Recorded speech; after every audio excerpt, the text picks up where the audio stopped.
Hey, I'm Eric. I'm making a game. It's called the Godkiller.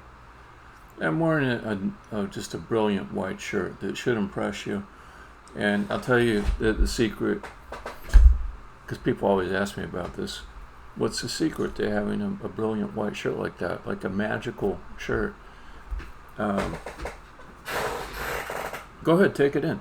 The secret is you wear it 3 times and then you donate all that glamour away.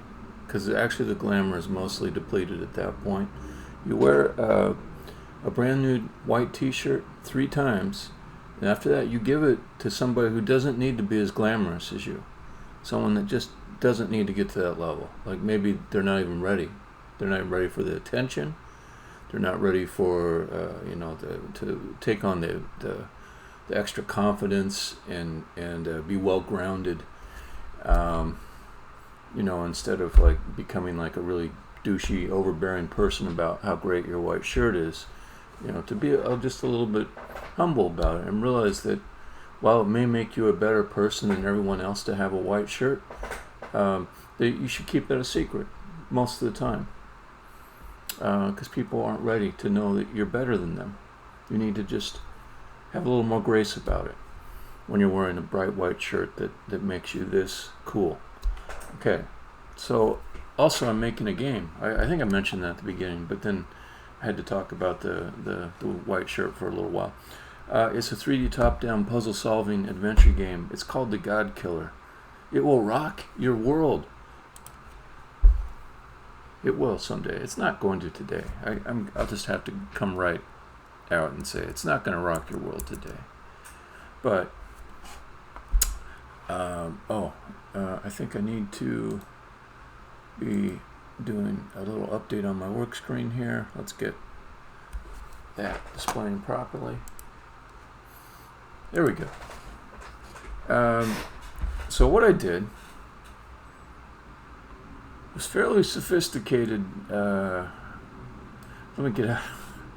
Let me get out of the bullshit bragging mode for my little attempt at comedy and just go to like my regular amount of natural braggadocio that I've got. So I came with something that's it makes these god hands move around in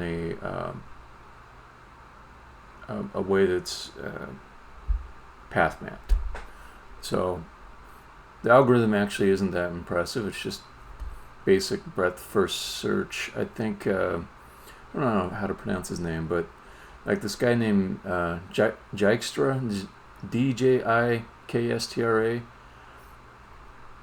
Back in the 60s, it was like, in my mind, this is how it was. Just because I see his name on all these papers and stuff, he created so many algorithms. But I think it was like a territory rush. So he and probably others at the time were really friggin' excited about computing and where it was going. And you just have to think about it a little bit. You got like these giant monstrosity computers that can just do a few things. But if you have a little bit of imagination, you start thinking beyond that. And you understand the basic principles of how code gets executed and what's possible with it. And there was kind of a land rush, I think, to just go out and create a whole bunch of algorithms covering a lot of different things you could do. And I don't think of it as an opportunistic thing. It's just whoever starts getting those papers published right when a gateway opens to a large amount of new implementations or facets of an idea, they get to get their name in the lights, and it's cool. It's I'm glad it works that way. But it did strike me that the breadth first search is actually, it's kind of like the most obvious way to figure out pathing between 2 points. And I came up with it just thinking it through as any kind of top 10% engineer is going to do. Any engineer that's capable of coming up with their own algorithms instead of looking at a book and saying, what algorithm should I use? Anybody that can do that, they would have came up with that node searching algorithm.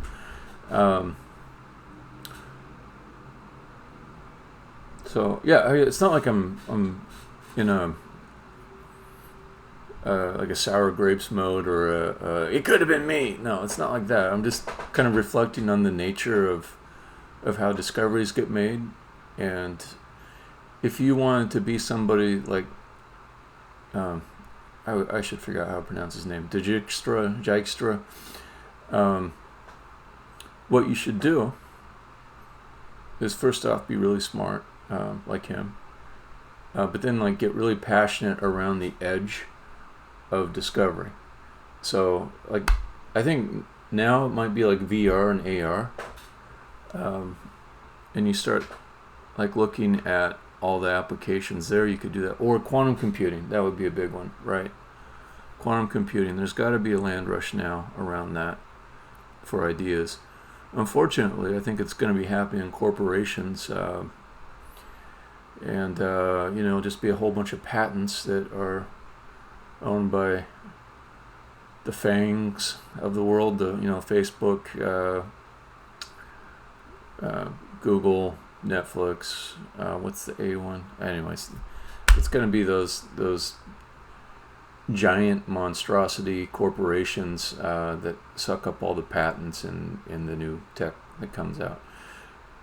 Although things have gotten better with the patent reforms that happened, and I think software patents are in a better place. Anyways, that was a lot. That was a lot. Let's get to work. Let's get to demoing. I got a demo, and then I got to work. Okay, no, it's random bullshit. Done with that. Second part is demo. Third part is get to work. Okay, so I just finished with random bullshit. It's fairly ill-informed too. So you'd be best served by not remembering what I said and just going to the wiki page on Dijkstra and reading about him and actually learning proper history. Alright, so hand stages. They are places where these two hands have enough space to perform. I say perform because they have different animations and stuff that these hands that they do.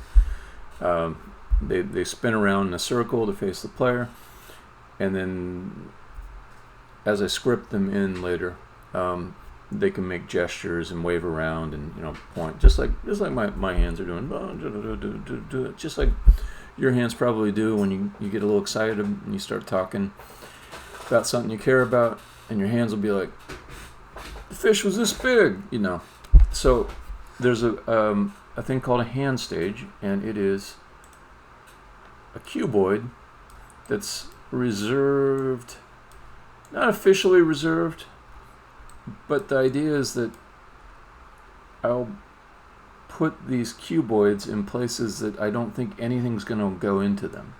I don't think any other game objects or geometry is going to go into them, so that these hands can move around and do their thing. So I picked a number of hand stages in different places in the level, and there's a feature where it automatically generates a graph in between hand stages. So I created that a while back, but then I noticed that there were cases where my algorithm was not moving the hands to the stages that would get them to a point closer to the player.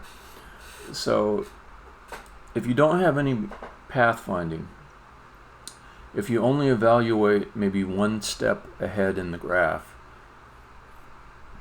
which is what I was doing,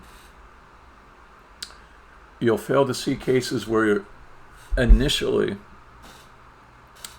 the hand should move to a worse node in the graph as far as, like, distance to the goal before it can get to a better place. So I mean, just thinking about it, like if you wanted to go into Starbucks to pick up a drink, and there was a front door which was right in front of you, but it was locked.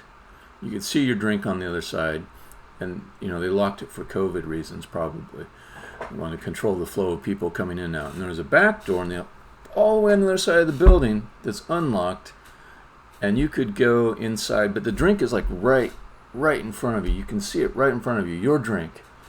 You can't go through that locked door. But in order for you to get eventually to that drink, you have to move away from it. You have to walk all the way around the building to the back door. You're getting farther and farther away from your drink as you do it. And then you go inside the back door, and then you come inside, and then somebody doesn't social distance properly with you, and you glare at them angrily with your eyes, and then you keep walking a little bit further, and you are finally at a point closer to your drink than you were when you were previously outside the front door.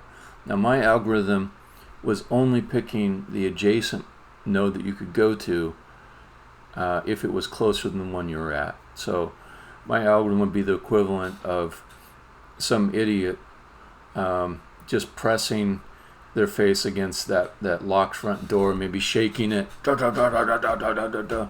the Starbucks employees inside are pointing you around back. Just go around back. Just walk away from your drink, go around the Starbucks, come in the back, and then you will be closer to your drink so you can pick it up. Okay, that was my previous algorithm. My new algorithm is basically what the Starbucks employees said to do, and that's accomplished with the breadth first node search, where you just say, well, if I'm here at this point, let's keep looking at points in an expanding way from this one here until I've either exhausted all the points I could potentially traverse to, or it connects to the destination. And the destination is determined by what is the hand stage that's closest to the target, which in this case is the player. So I had to explain all that before I actually hit play, just to show it how it works. I'll show you how it works now. Something tells me I didn't maximize on play, which is always bad showmanship.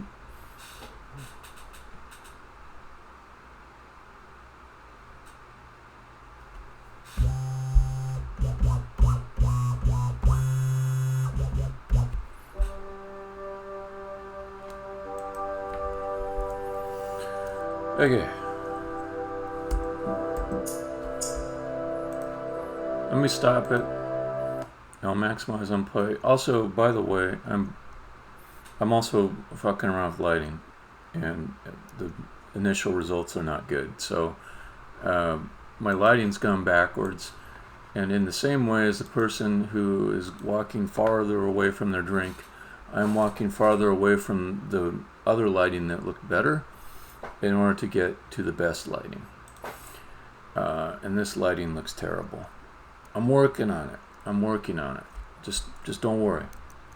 Don't worry about it, honey. Boom. Oh, boom.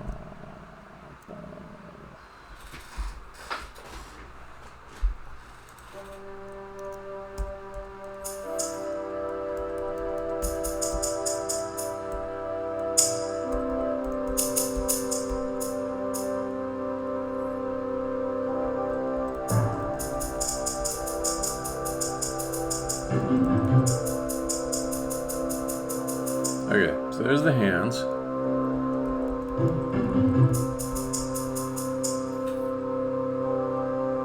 Inside of their hand stage, they'll turn around, but that doesn't mean that they've moved to a new hand stage, or I'll call them nodes, or it's easier to say node. Now, if I come over here, you see he moved up into the west, because that became the nearest hand stage to me. See if I can get him to come over here. Oh, I don't have a hand stage over in that corner.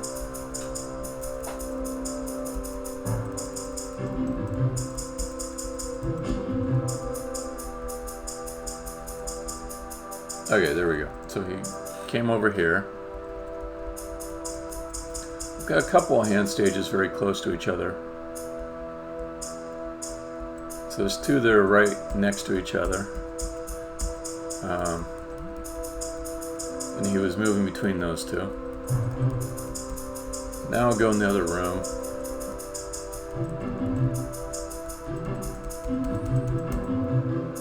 Okay.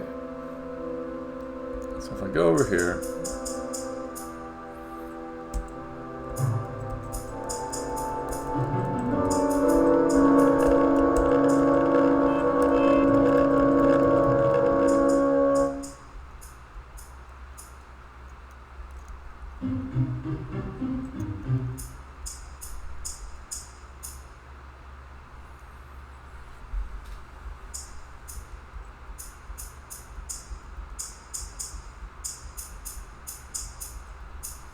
he's kind of floating around up top there. Let me see if I can get him to come over here.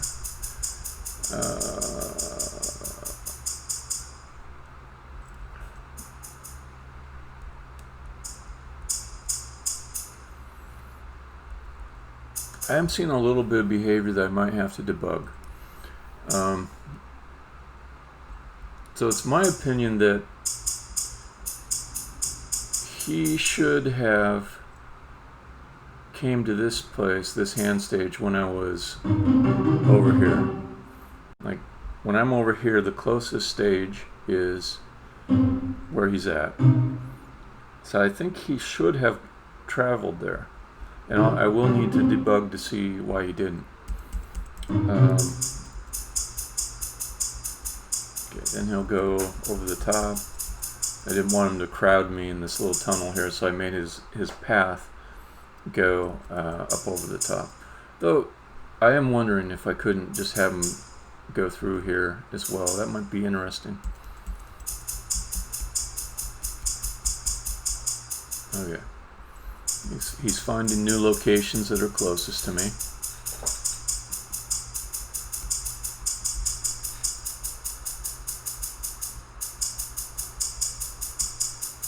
The lighting down there is extra terrible.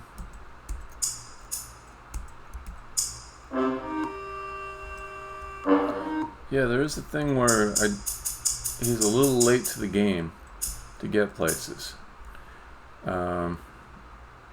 I think he's, yeah, I keep on saying he. I'm starting to anthropomorphize code. I think that the algorithm is maybe a little bit confused in not the calculation of the path, but getting the next place that he needs to go to. So I'll look into that. That'll be at the start of the work session. The other thing that I'll need to do, particularly in that first room, is just add a whole bunch more stages in there so that he gets into every nook and cranny. Because I don't want him to be talking at you in that first room unless you can see his hands there.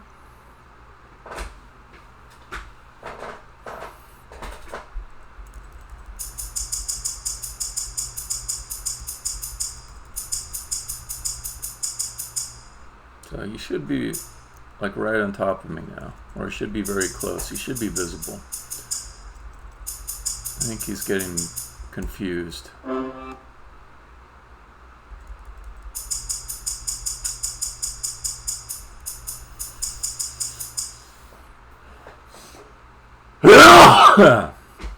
Okay. Let us work. The sneeze is coming from the fan. Basically, the fan blows something up my nose, some little particle, and that makes me sneeze.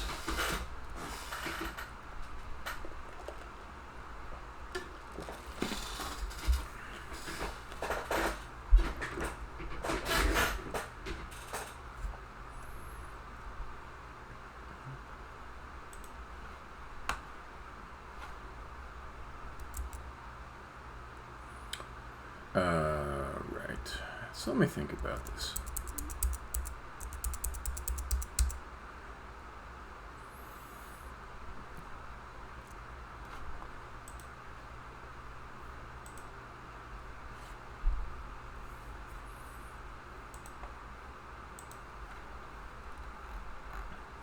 What's the best way I can debug this?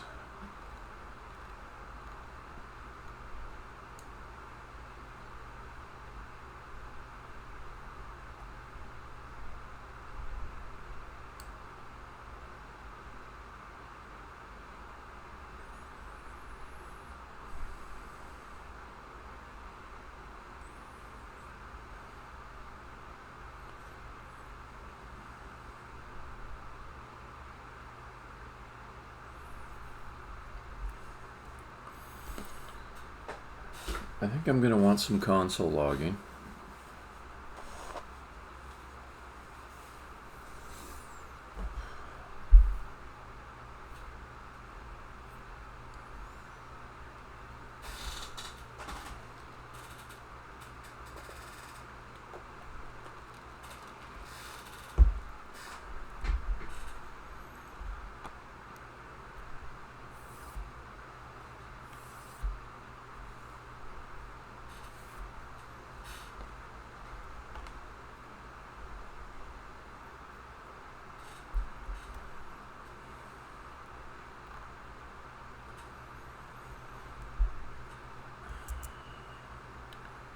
Alright, so by way of console logging, let's see, what should I be doing? I should be saying,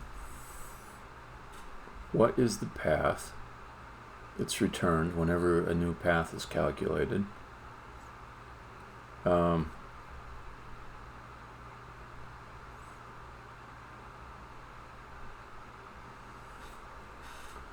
is your current location in the path?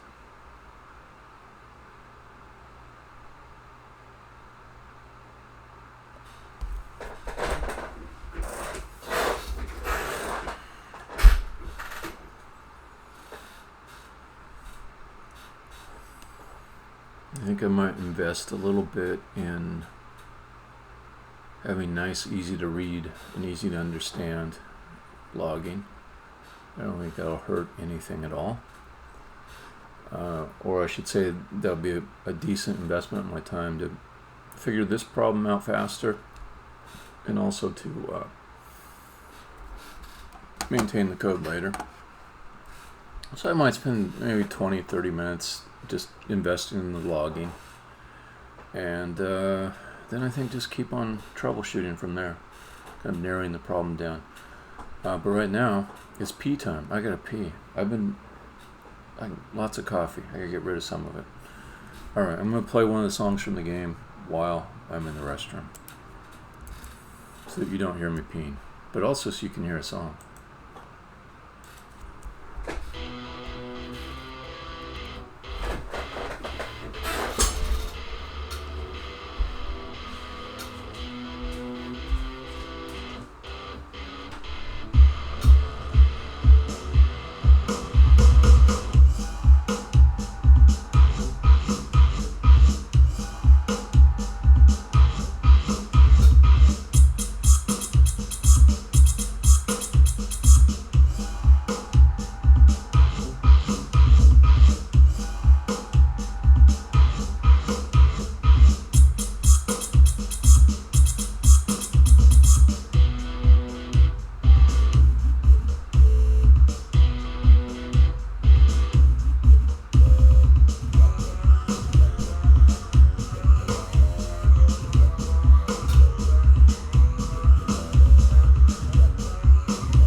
That song is a perfect length for me to go pee and come back. Amazing.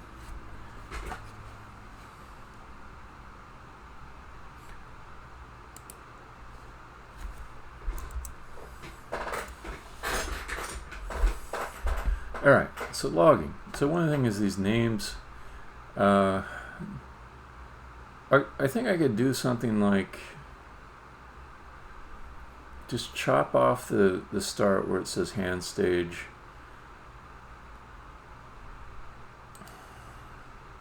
I could rename them too.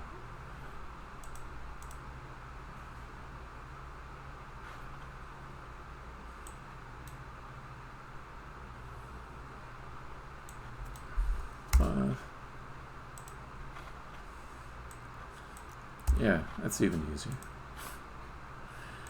I mean, yeah. I mean, why would I want to write logging code that would be coupled to the default name of this thing? It's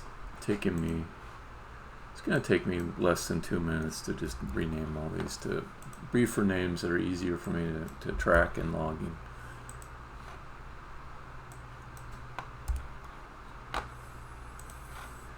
Or maybe 4 minutes.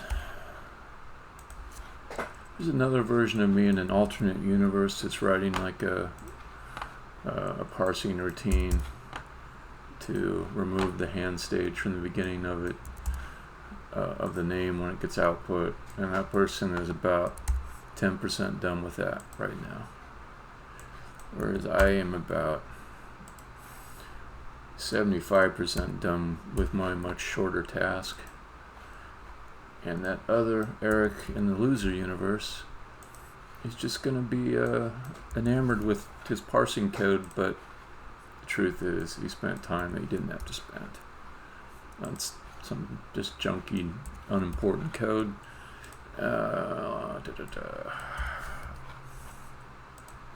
Okay, now he's like 30% done. He's feeling smug. He's feeling like he's a really good coder. He's very impressed with himself. How fast he wrote that string parsing code. He's very impressed. And now he's like halfway done. He's sure he's done the right thing. He's sure that he has picked the right way to handle his task. But in this universe, this Eric didn't have to write that function because he just went low brain and renamed some stuff. Okay. I would like to be able to output the path at any time by just overriding the toString. So let's do that. Public override toString.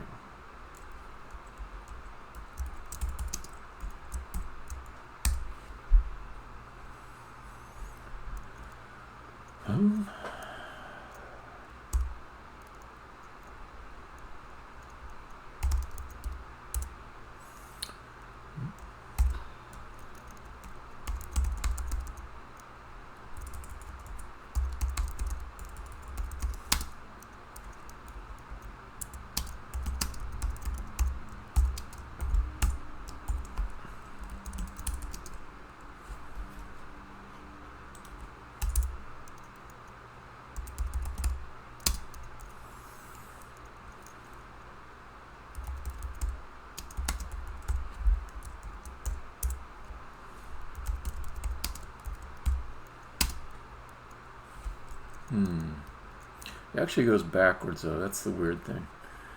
There was a good reason for doing it that way that I won't go into right now, but it's yeah. Okay.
Now I'm thinking about the state of it being valid or not.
Let's make this concise.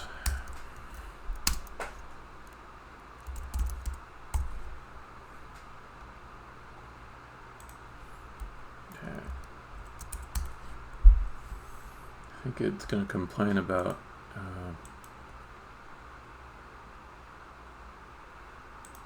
no, maybe not. I thought it was going to complain about if you implement toString, you also have to do the hash code.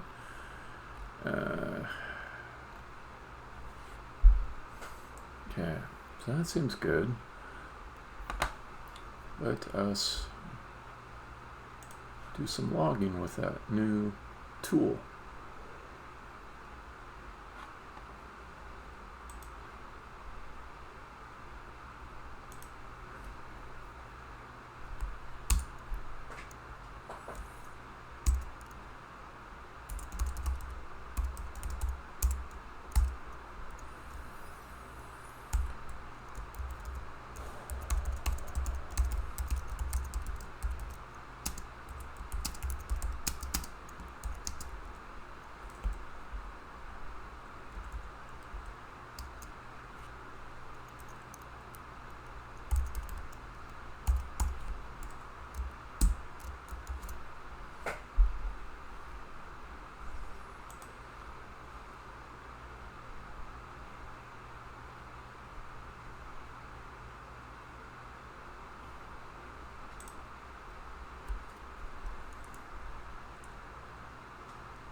Okay, so every time that a new stage path is, the new path is generated that was different than the old one, I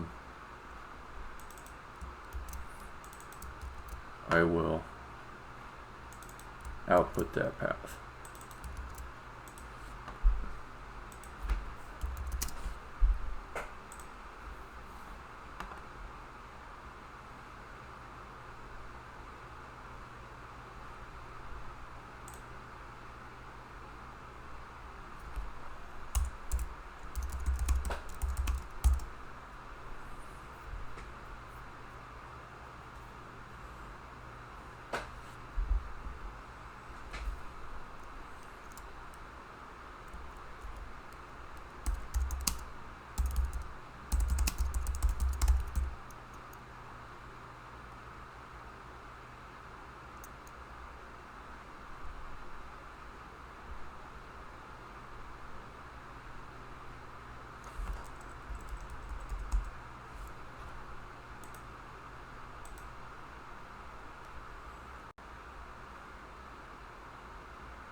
I did think of one thing. I'm going to check it in a second.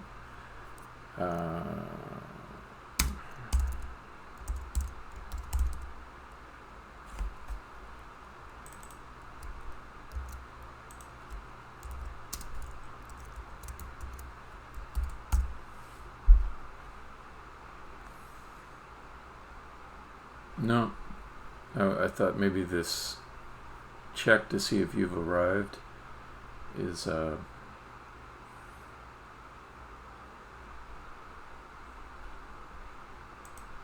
it's using the newer logic where you don't have to get exactly on the destination in order for it to be considered arrived.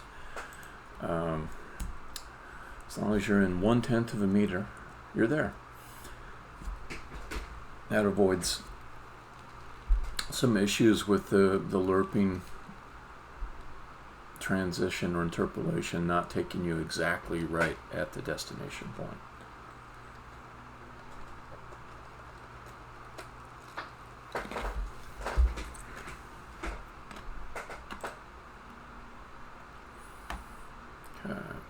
Let's see what else.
Okay. So a good thing about having all these console logs is that instead of me checking everything inside of the debugger, I can just let it play, and that will allow me to also look at the scene while I'm troubleshooting. Usually when I have the debugger up, it's like, oh, I can't go back to the scene and check things out. What I really want to be looking at is the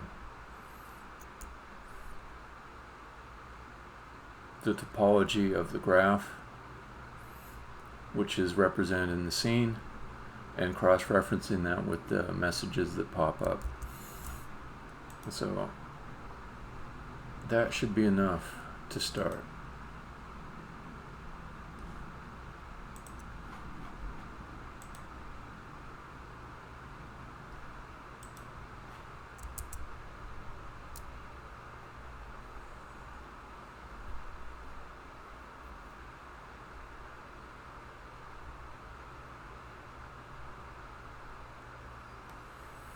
Okay, so by topology I mean how all these different nodes are connected with each other. So clear that, and let's turn off maximize on play so I can easily see everything at one time.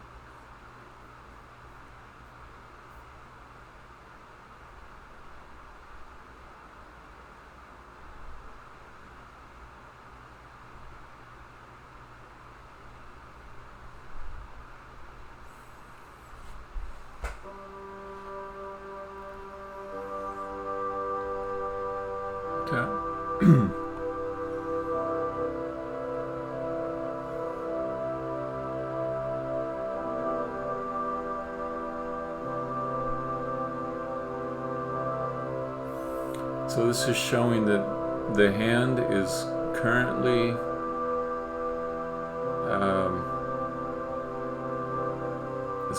at 0 and wants to go to 10.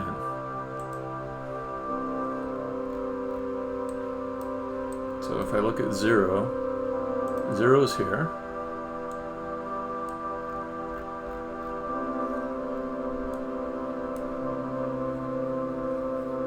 And he wants to go to 10.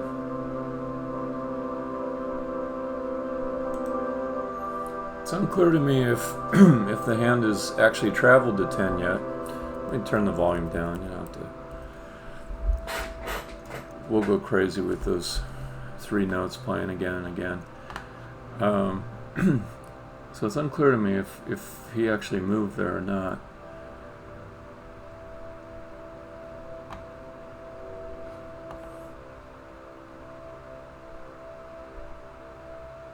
So 10 would be 29-3, -47. Let me take a look at the hands. Where are they at?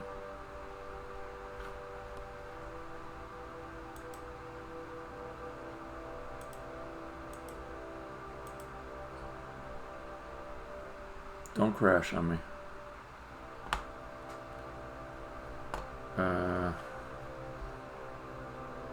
Can you show...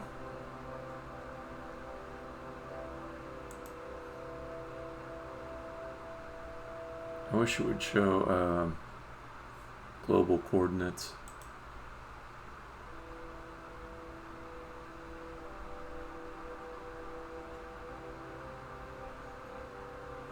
Okay.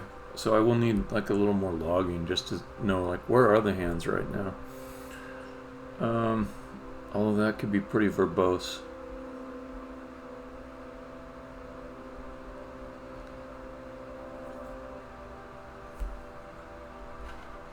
So if I just click on this, will it change them to global chords? No. Alright.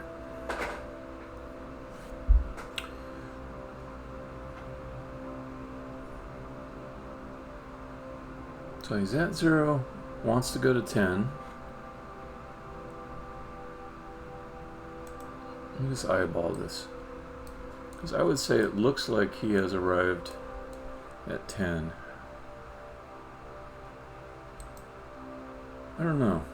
I don't know. I think I also made the hands so that they would... Yeah, okay. No, he is at... He's still at 0. He's not actually moving to 10.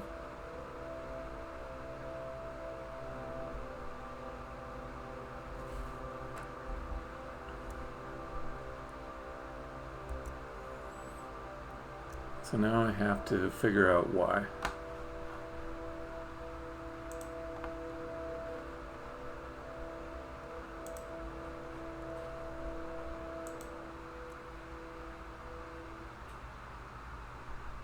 I don't expect this to update because I haven't moved.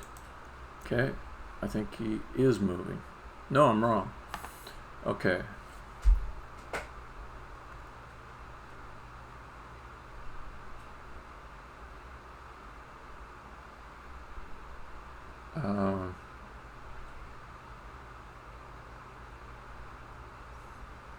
All right, I think I see something.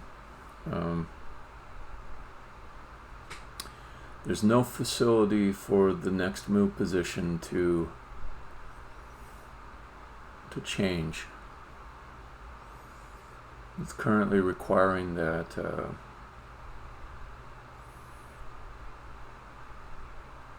that the path changes. This has got to be it, actually.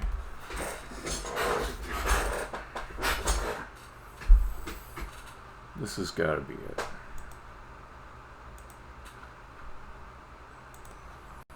Or at least it's got to be one thing that's wrong. There might be more than one thing.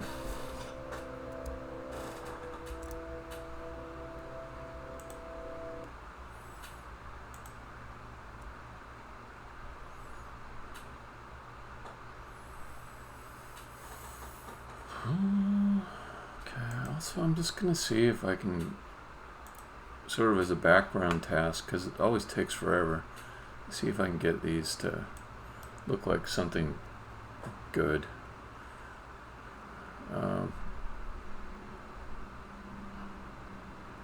Is there like a reset on this just to give it the default?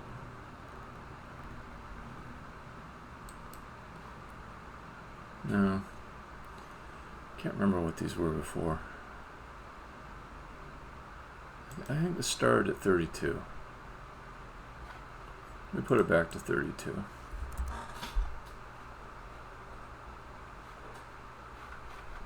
Alright. So that will start a monster bake-off. But that's not the main thing I'm worrying about. It's just it takes forever to do a bake. And I'm seeing if I can do a little trial and error to get it back to something that looks reasonable. So...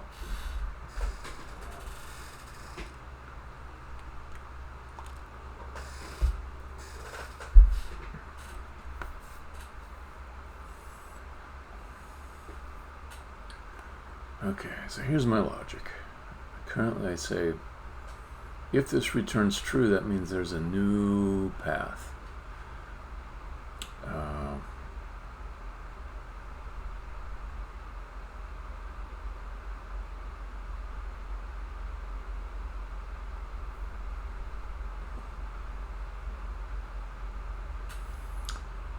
And then I call this other code that says, okay, there's a new path, let's definitely get the new position. But it's not necessary for the path to change in order to get a new position. So I think this might be as simple as that.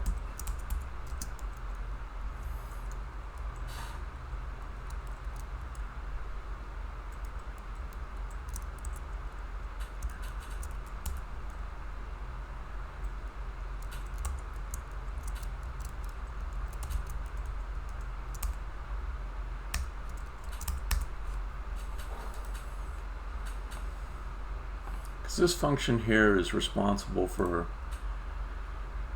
getting the next place that the hand should move to.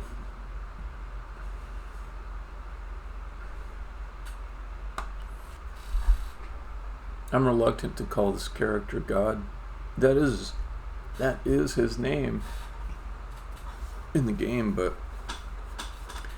if somebody joins the stream and they hear me talking about God, there's a couple of reactions that would be pretty common, I think. One is like, oh, this is a religious stream, I want nothing to do with that.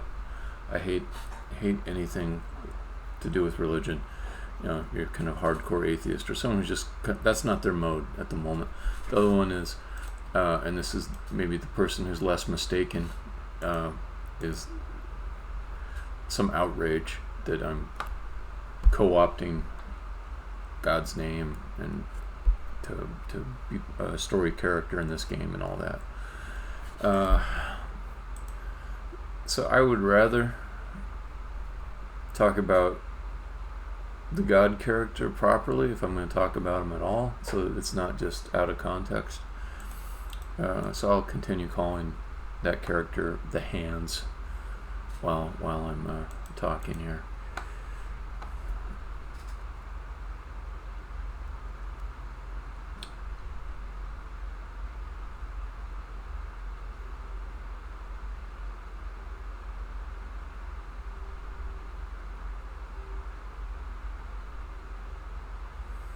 Okay, this might be the one and only bug fix needed.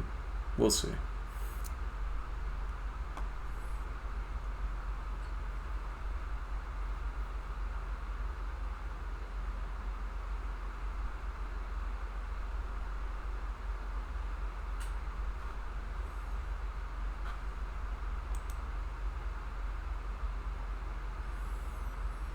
Also, I think I got a little too spooked by the giant multi-hour times that were shown in here. A lot of times they clear up really fast.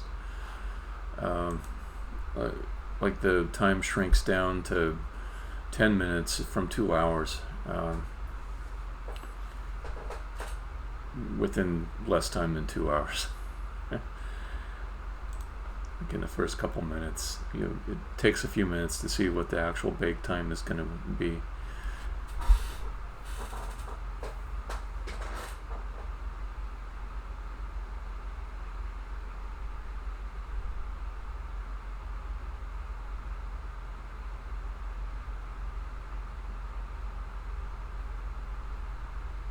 Okay.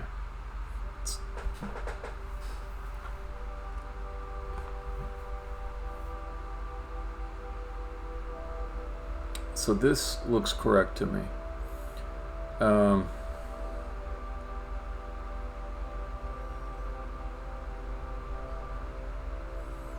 So the hand was at 0, and with the new logic, it moves to 10.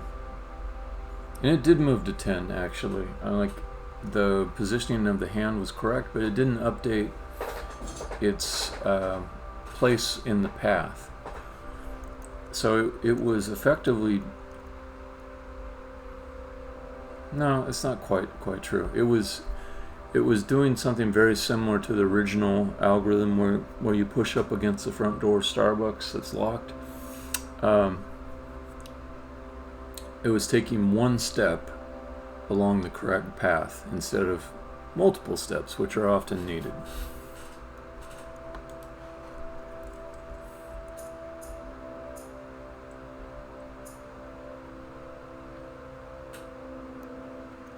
That's cool. So when I walk to the left, the 5 stage became a closer destination to me. So where's 5? 5 is off to the left. So he came over here when I walked off. I say left, but more accurately west. When I walked off to the west, he went off over here because this one was suddenly closer than the other. But as I continue walking down this way, eventually one of these guys is going to be closer. He'll go back to 10.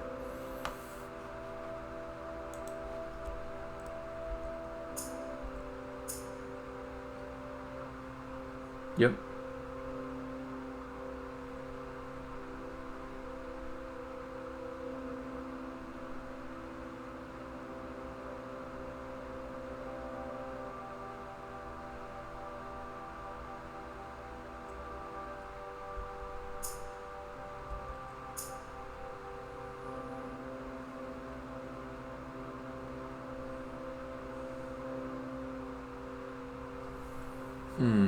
I don't know if that was... I want to be a little careful. There can be other bugs here besides the first one that I was trying to solve. So I'm going to think about this a little bit. So first, the best place for him to be was 10. And he moved there.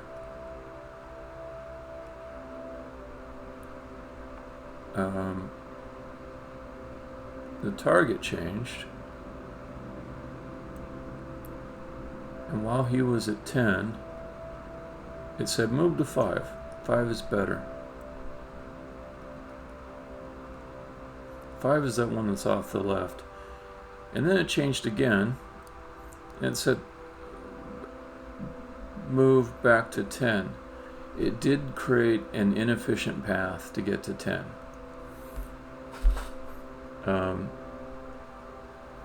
I know why. It's because I'm doing a breadth first search as opposed to like something like A-star, where I guess that you'd call that a depth first search, where you try to first explore paths that are where the initial steps you take are in a closer direction than if you went in a direction further away. So it favors stepping towards the destination as far as like distance scoring goes.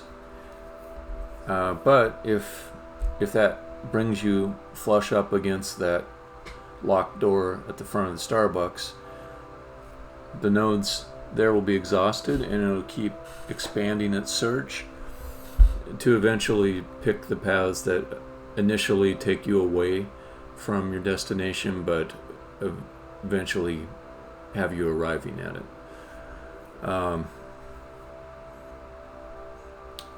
So I could beef up the algorithm a little bit with some scoring so that I put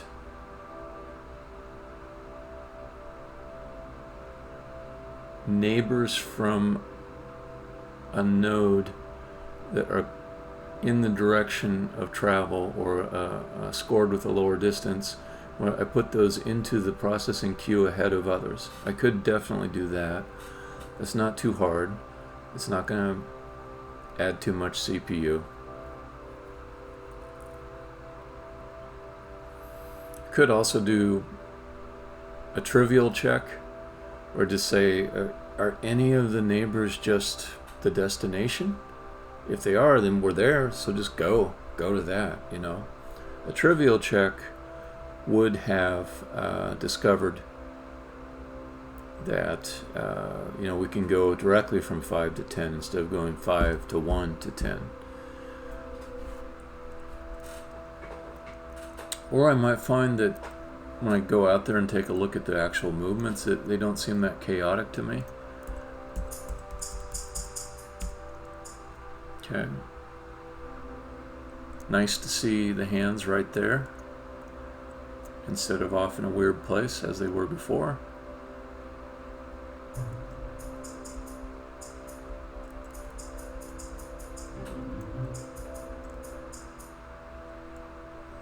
Ah, man, he's lurching good. I like it.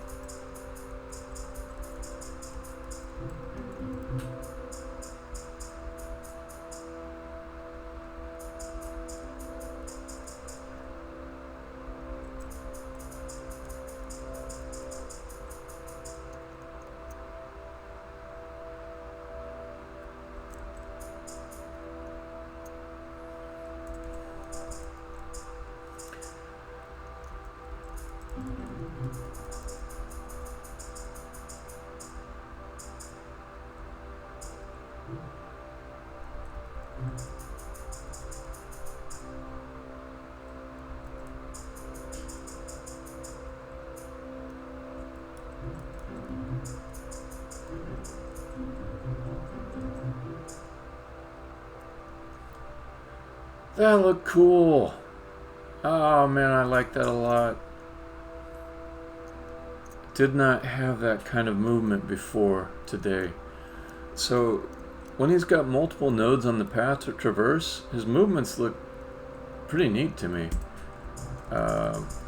Just aesthetically. So if I go here, he's got a, I mean, this is the case that I wanted to cover. He's got to go away from me to get closer to me. So watch him. That was the pathfinding in action. I find that movement satisfying because it matches his herky-jerky personality, which is something you'll, if you stick with me, you'll get to hear a lot more of later. He's like a combination of autistic and narcissistic, which doesn't happen in real life. He's gets caught up in details, repeats himself a lot. Maybe OCD is. He's got some kind of specific psychological problems that don't seem to map well to human psychology. But he gets caught up in repetition. He's very demanding, and he has a high opinion of himself. So seeing him kind of like jerk around all the points like that, it fits his personality, and I'm pleased with it. I'm very pleased with it.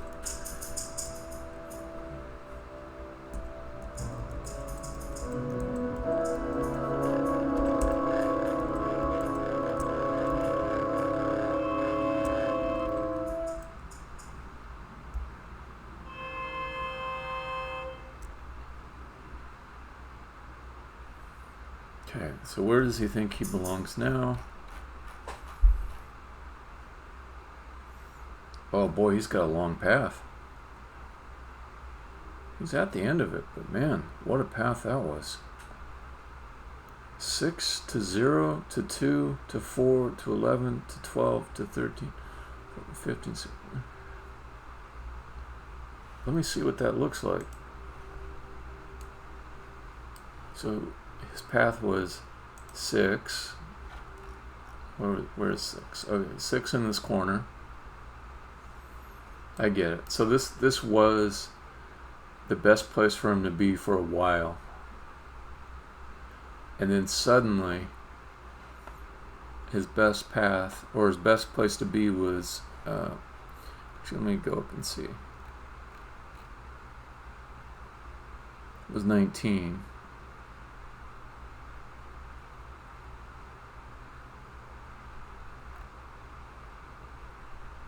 Yeah, okay, over here, when I was just walking around the Apple steps, 6 was the best place for him to be, off in this corner over here. Then, when I went to the east perimeter, suddenly it was no longer the best place. 19 was the best place. Where is 19? Let me take a look. Yeah, 19 is way over here. Way over here. And the path to get to there, I think this looks right to me. I'm just going to walk through it. It was 6 to 0 to 2 to 4. Alright, he's coming up. He's coming up to 11 to 12. Yeah, this is all correct. 13. He's flying over the top. 14. 15. 16. 17. 18. 19. Perfect. That path is well calculated. And then he just started moving through them. And he's over there waiting for me, which is great. He's over there waiting, and he just moved through all these nodes just like I wanted him to. This is a nice moment. I'm seeing him doing complicated things.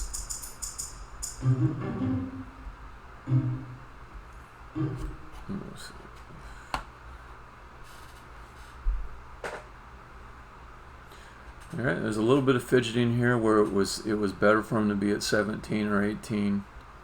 How did that work? Yeah. So there was some fidgeting here. Okay.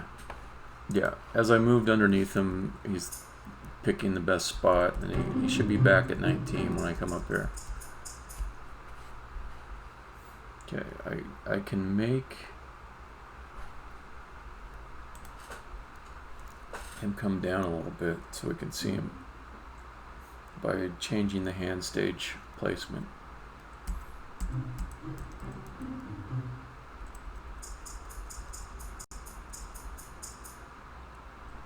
This will be interesting. At some point he'll fly above me.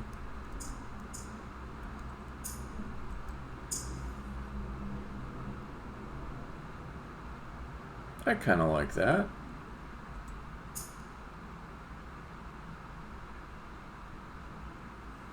That's pretty cool.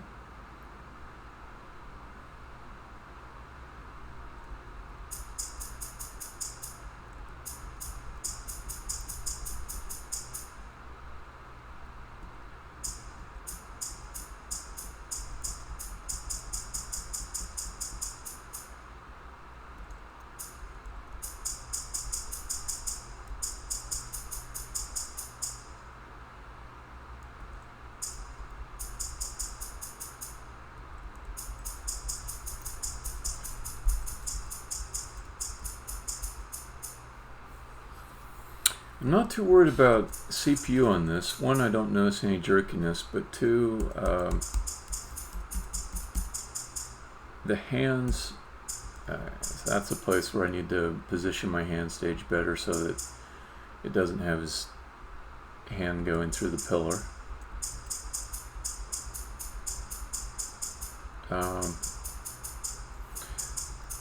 The hands are not on every level, and there's only one of them. And if I ever like find a level where I'm a little bit CPU starved, I can just design the level to avoid it. But I don't see any evidence that, I mean, I suppose I should be scientific about this and get a little frame rate counter going. But I'm not in that mode yet. I don't see any evidence that it's slowing anything down. I think it's a pretty efficient algorithm. And the number of nodes it has to search is small. So, okay. So this is better. So, it makes me think though, like, how I'll kid myself about some code I just got done working well. And it's worth like pausing a moment, or not pausing, but just kind of verifying that things are actually working as expected. Otherwise, I think last night I said that this was all working, and I noticed a few little things wrong, and I thought, it must be some minor thing, or but basically the whole pathfinding algorithm was not working last night. It was only taking the hands one step along the path, and now that I see it working, it's a whole different world. Like it's clearly a lot different experience than what I had last night.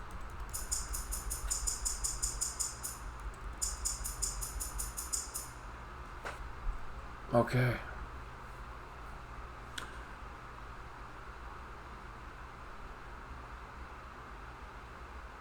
So what next? I think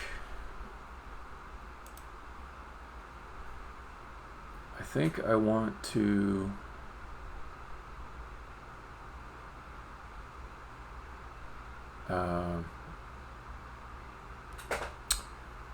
start just debugging the placement of the hand stages, which is specific to this level layout here. It's not a code thing, it's more of a level design task. I think my goal for this session, after having fixed a bug that would have prevented me from doing this, would be to finalize the placement of the hand stages such that the god hands float around in ways that support the drama of the story.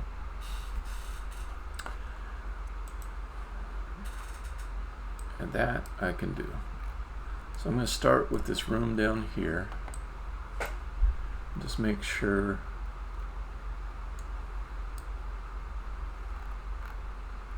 that things are good and that the hands are reaching all the places. I think there are a few places where they're not really reaching well. I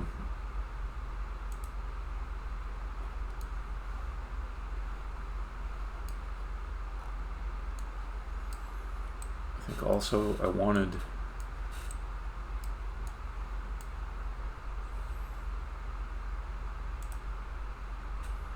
the hands at a higher level up above you when you come in, so I'm going to drag this one out a little bit further. Number one is, oh wait,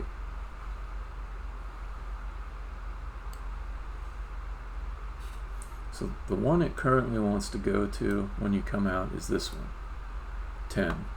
So the positioning of 10 is what I want to tweak. Bring it out a little bit, just make them a little more in your face, a little scarier, because M reacts quite dramatically when she meets this character for the first time, and I just want it to seem kind of nuts, you know? Like you as a player might think, oh, that thing looks like it's attacking me. Maybe I'll back up into the you get my bearings. And if you do, there's actually interactive dialogue that supports that. So what if I just get this real friggin' close, and I want for it to be up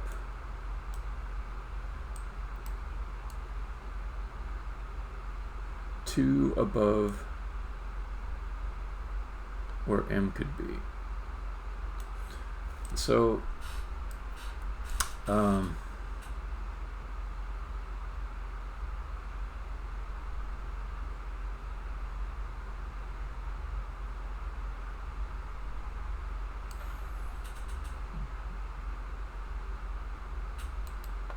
go rename this.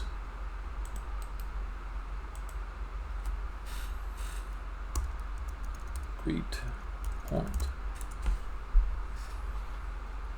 Just so I'm clear, this is the place where I want those hands to be when M arrives. Okay. Now when M drops down,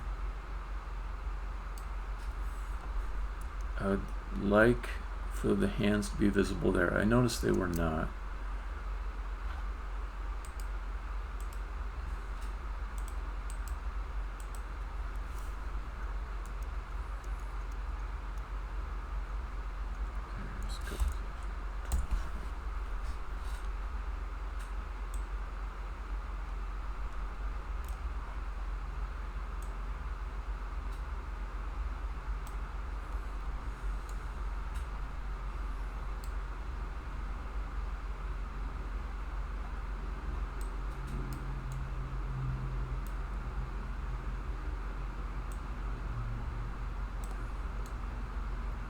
The tricky part here is this is a very big box, and I need to make sure that the bounds of it don't go any place that the player or other geometry will be inside of. Because otherwise I'll have that thing where the hands just kind of lose their sense of solidity and they become very game-ish, you know, or like video game-ish. It'll look like a glitchy video game thing, and it breaks the illusion to do that. Okay. I'm not saying I have a giant illusion going on here. It's not that much that's realistic in this, but there's something. There's something to protect.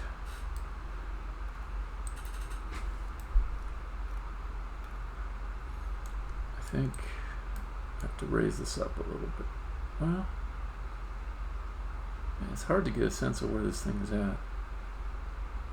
Okay, so it seems to be up one square from this platform. I think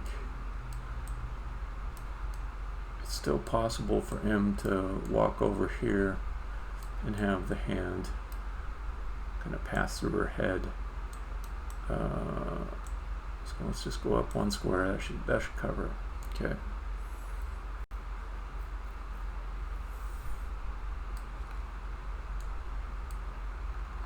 It seems like this corner was underrepresented. I want to be a little bit careful not to create a stage that competes with the greet point for travel.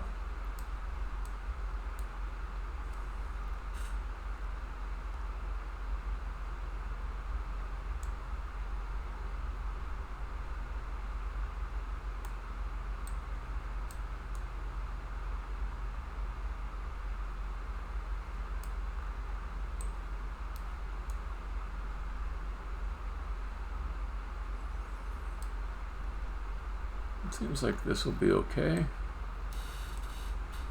So my goal is that every place in this room that you can walk to, you'll see the hands. They'll hover around it. It should feel like it's a little bit hard to get away from these hands. Should give you like a feeling like wouldn't mind getting a little space from these hands. They're always kind of messing with me. And then at the same time, the God character is suggesting that it's just going to be you and him here for eternity. So to play up the obnoxiousness of the God character,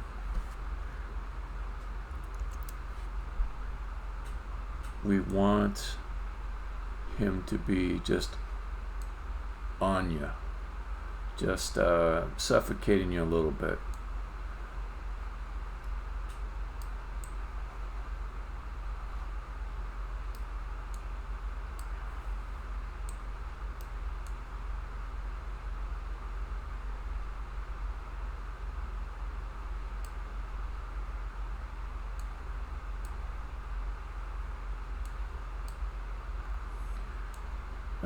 Another thing I've noticed is that if I just vary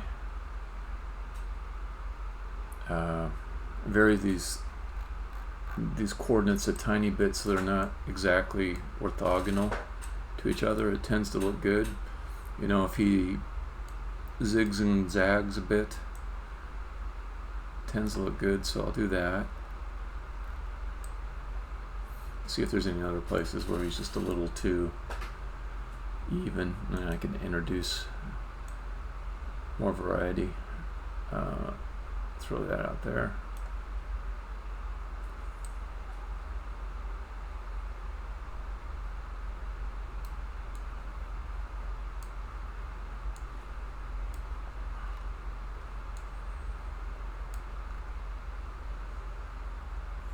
This is the most notable location where he's just all going in one line, and I can play with that.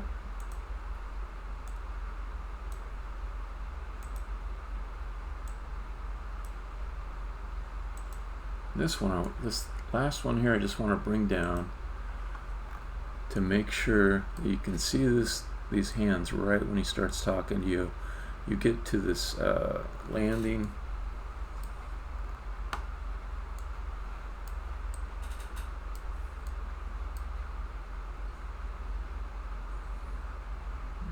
This one's maybe a little challenging because I don't want him to rotate through these stairs here.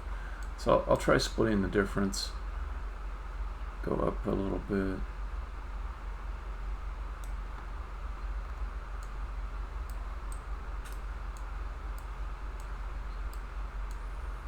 Now that might not be bad, but it might be. Let me go up one more.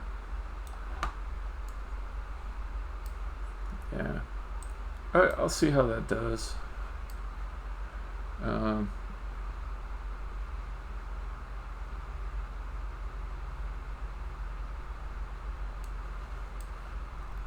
Okay.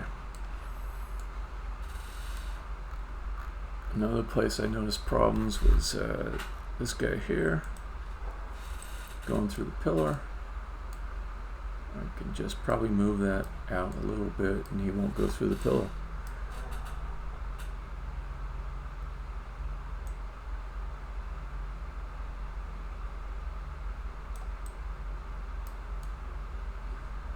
Boy, I have to move it a lot though.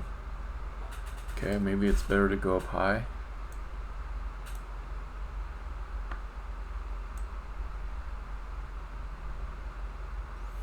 I've also got the option of doing something with that pillar, but I'll stick to my guns on the pillar.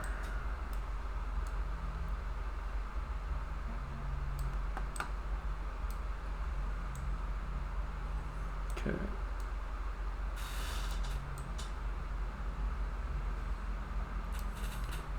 And it feels like I need this to come down a little bit so it'll be a more attractive destination for the path mapping. Because I would like it when you come over here to have the hands visible higher up instead of way down there. So let me also add a few more options here. Let me see. if you come to the intersection, it would be super cool to have God hovering just right in that area. So let me do that.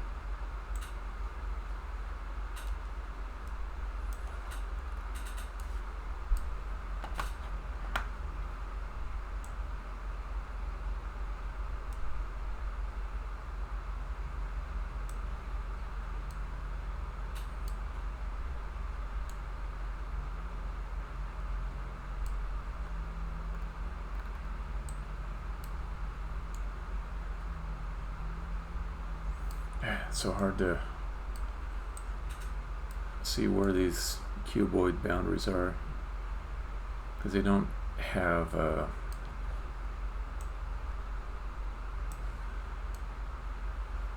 surfaces that go along with them that would show if they're intersecting with anything. They're just a pure wireframe. So to judge their location, I tend to have to align them so I can see. Okay.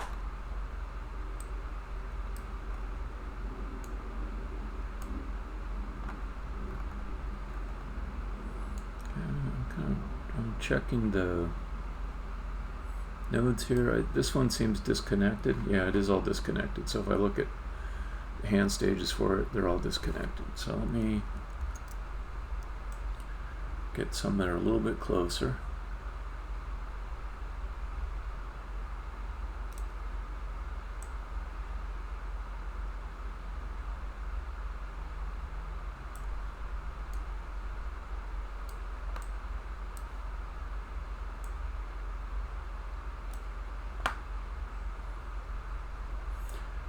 Wanting it to connect up over here. I think I might need an extra node to get it to do that.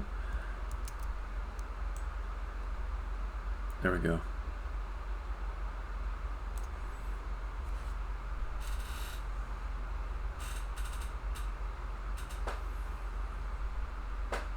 So that should be pretty good. He has a lot to say here, and you may wander off over in this direction, so probably behooves me to stick another node off over here.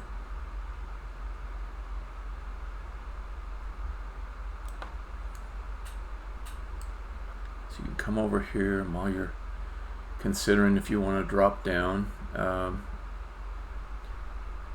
he'll be just right there.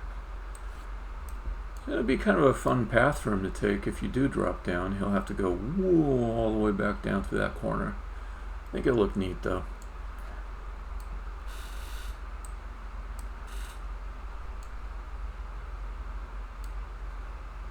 So if you come out over here,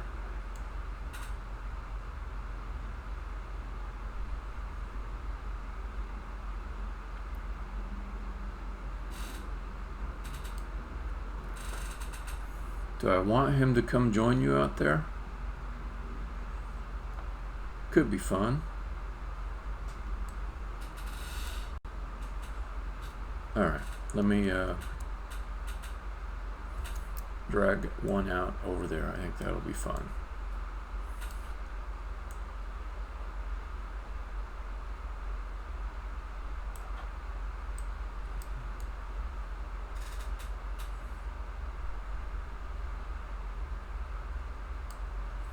Except I'll move it off to the right so that it won't obscure the hint of a secret for you to get down there.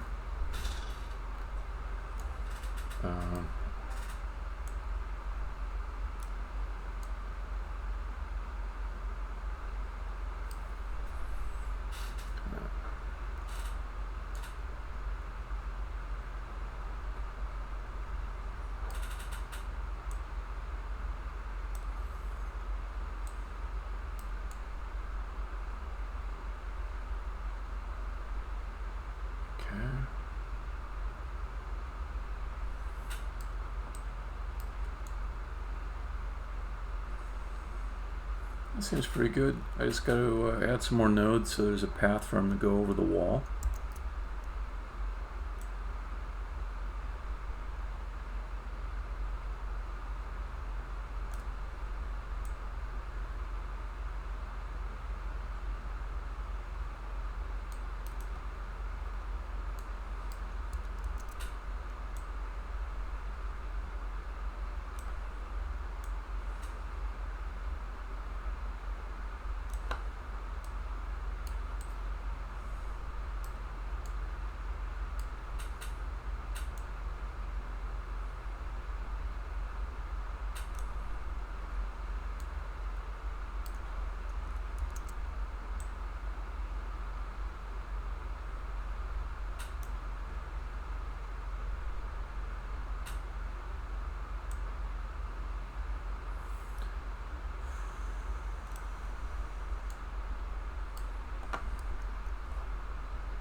Just waiting. There it is. There's the connection. Okay. And that seems okay, but let me just give them a little more room to move without so much weird back and forth between the nodes.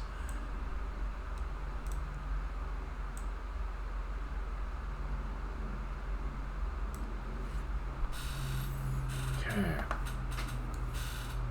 So over here,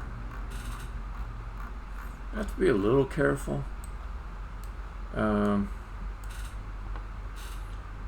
I want him to not obscure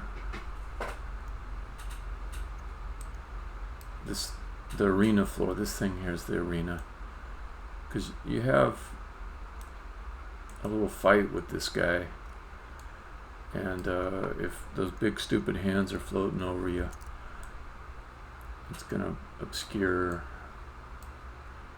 what you're doing.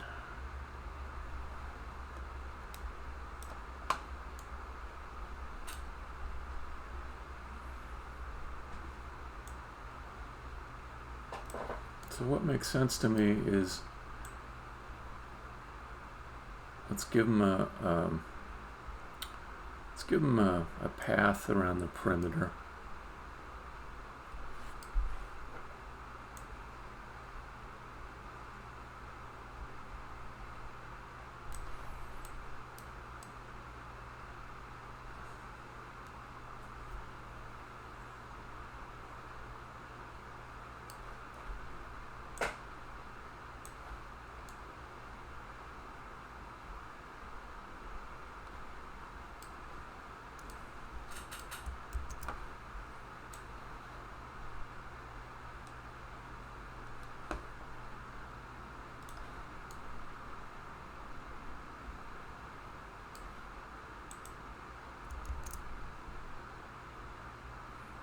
Suppose I can bring him down a little bit too.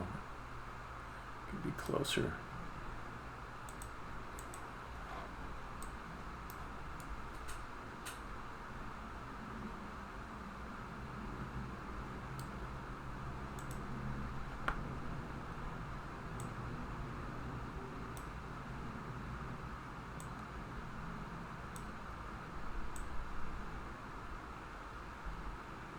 Oh, I lost my node. There we go.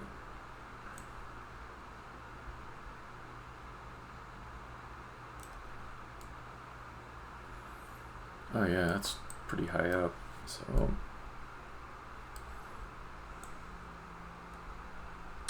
at this point, it's much less important than it was in the first room for the God hands to be near you when he's talking, because it will have been established in the player's mind that the voice is coming from these hands, that they're following you around, and it'll be much easier to make sense of that.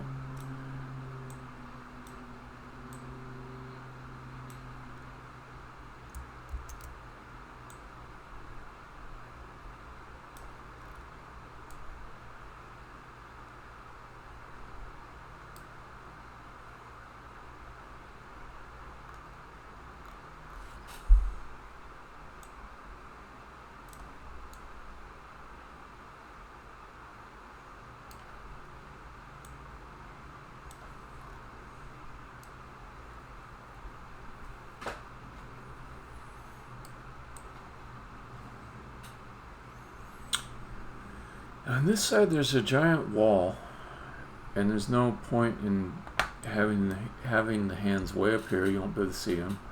There's no point in having them on the other side of the wall. You won't be able to see them. I don't want them floating over the arena. So there's not a path there for him. I'm going to check the other side to see what I can do.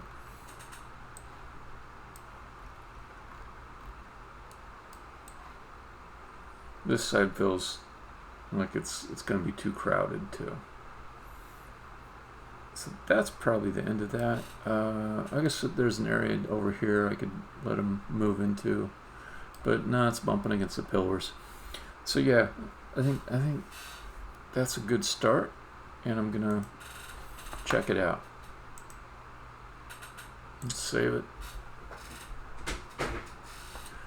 I'm just curious how many nodes I got here. It's obviously quite a bit more than when I started. I'm probably close to having as many as I need, but it looks like, I don't know, maybe 30, something like that. 30 or 40. Alright, I gotta pee again because of all this coffee, which is what helps me and hinders me.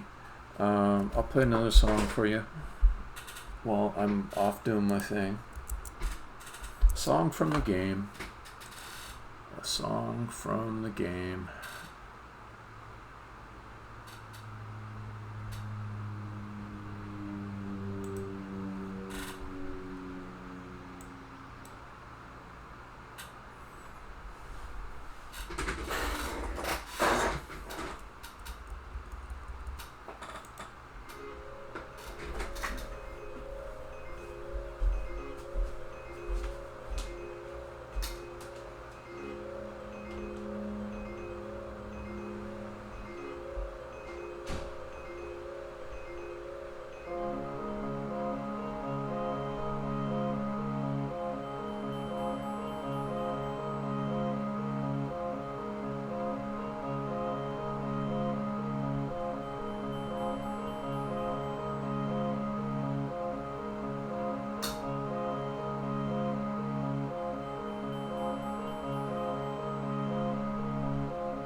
Back to work.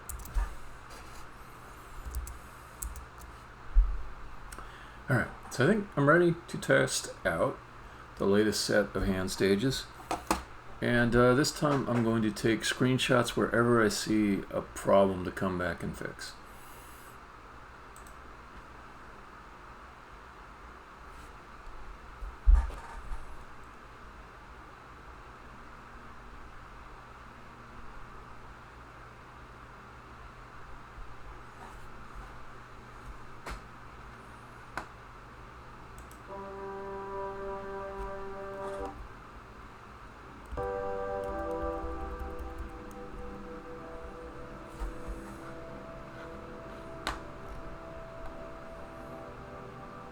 Okay, so right away I see that the destination is the greet point, which is great. That's where I want the hands to be.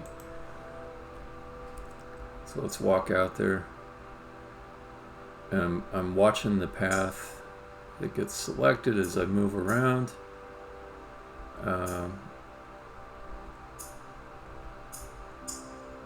I'll walk over here just to see if he goes somewhere else. Yeah, okay. So if I go way off to the west, okay, now he's back at the Greek point. If I go to the east, yeah, he seems to be fine. He seems to be on it. Okay.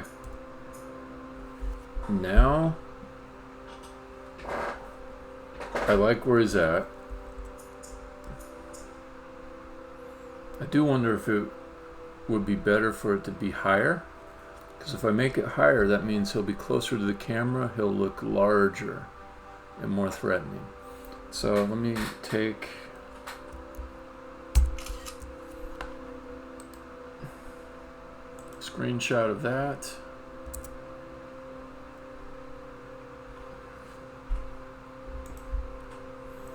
Okay.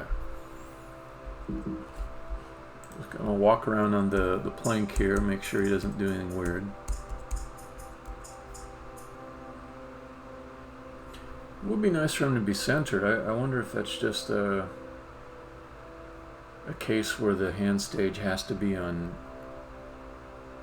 like at even points. I could turn off snapping for that particular hand stage if that's an issue. But I would like it for him to be centered on M. Okay. So now you can still see that hands when you drop down. Over here, he's missing.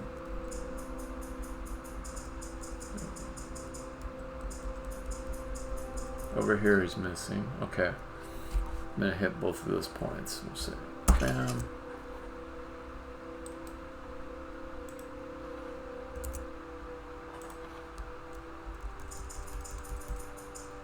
He's fine there.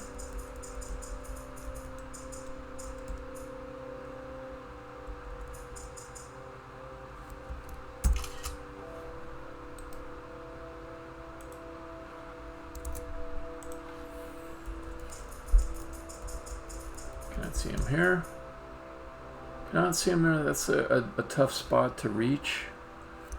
Probably, but I'll capture it anyhow.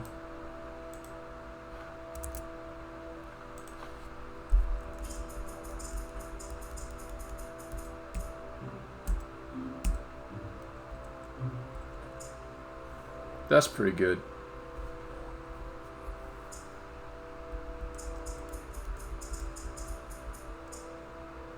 I don't need him to come down to this corner necessarily. I think I've already got him flush against the wall there.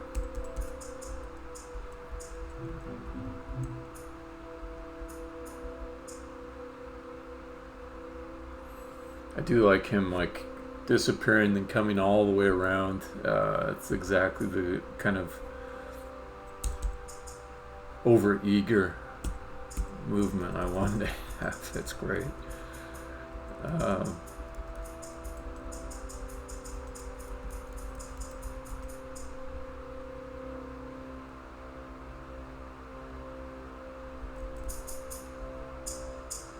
You're like, no, get away from me, and he just comes around the pillar and he's back.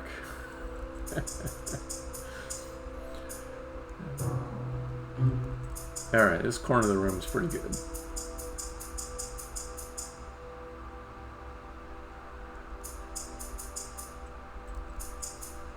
I like that too. What's the camera problem? Okay. Okay, this corner of the room is unrepresented.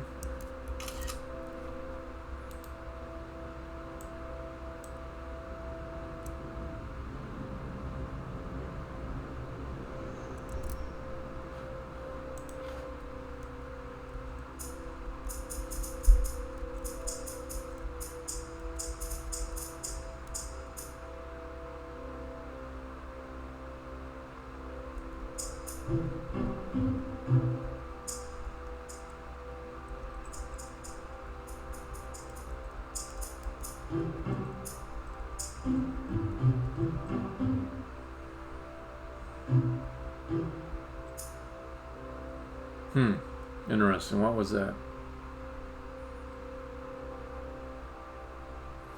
There was a path right there that went to the same location it began at. He did it a couple times. So that's a bug. Let me just look at the code real quick while it's in my head.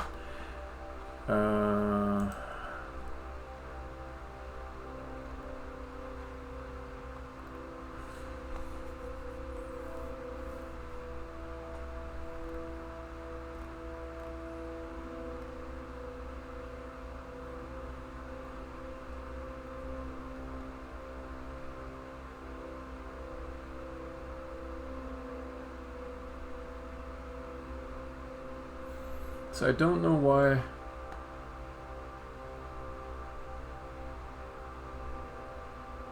I don't know why the code wouldn't have noticed here that you're already at the place where you intended to go. At the beginning, I put in the 6-1. And there would have been just one item in the queue.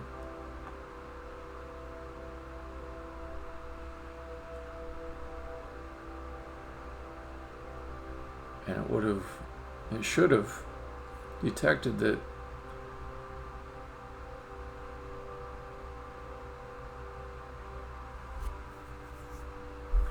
destination and current stage are the same thing. I could maybe kill two birds with one stone by just doing a trivial check for these two being the same thing, and if they are, just create a path that has you already at the end of the path. And that would be more efficient than coming in this whole search thing and saying, clear the queue, clear the stages, in queue the first thing, pop it off the queue, and then check if they're the same, and if they are, then let's create a path. That's actually a lot of CPU. So maybe I fix this bug and get better performance at the same time. But I don't want to stop in the middle, so I'm just going to make a note. Trivial check for current equals destination.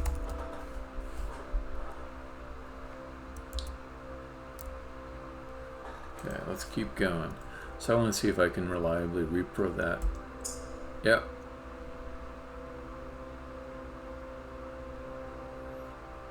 Oh, here he's got one like go to 6-1, then go to 6-1, then go to 6 and go to 6-1. How does that happen?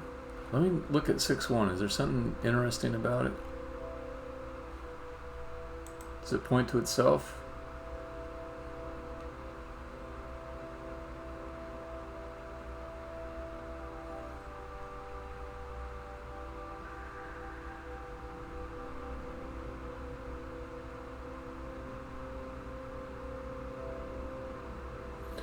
So I could add that trivial check, but is it going to hide some other problem? I think I do want the trivial check, but I also want to know why does it do this in the first place? So I'll reverse my decision to keep troubleshooting placement of hand stages, and while I can repro this bug easily, I'll see about fixing it.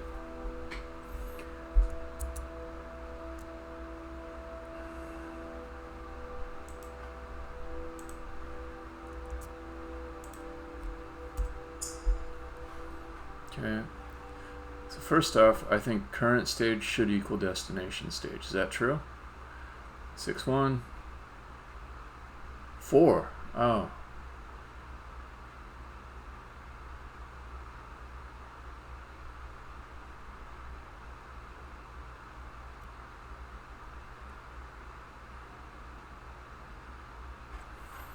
Alright, let me see what it actually produces without stepping through every single thing.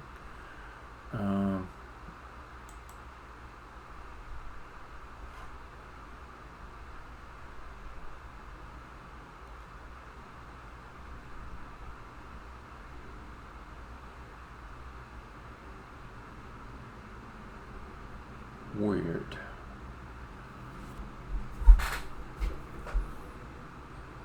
So it did not generate a path to 4 at all. That's a problem.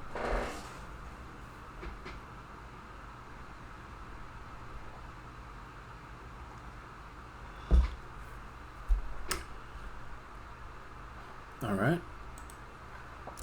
Let me watch that in a little more detail. You're still trying to go to 4? Yes.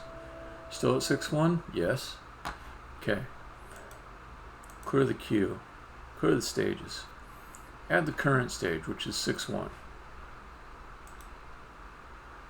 We do have 1-1. We do have 1. Okay. DQ it. It should be 6-1.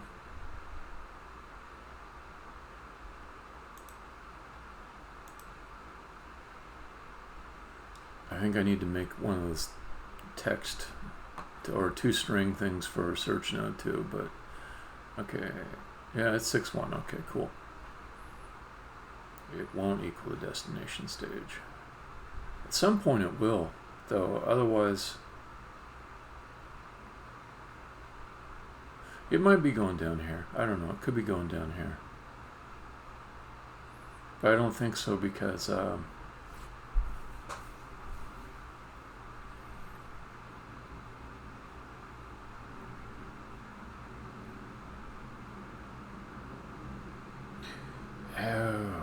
okay, I think it is going down at the bottom. And I think the stages are not being cleared. So it ends up just adding the current stage to what's already there. Anyways, something like that, I think.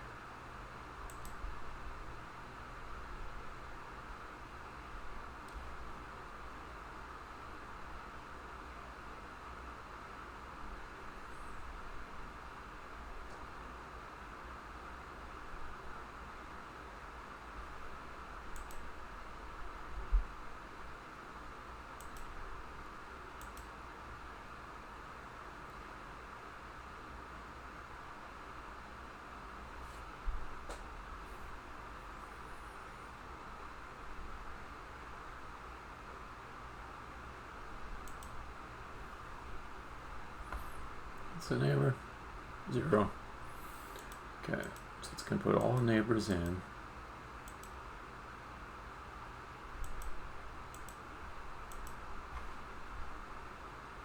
Three.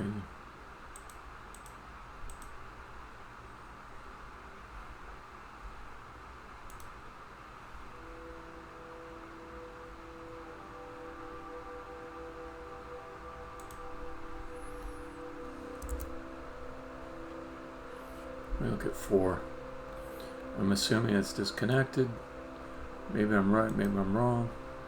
4, where are you at?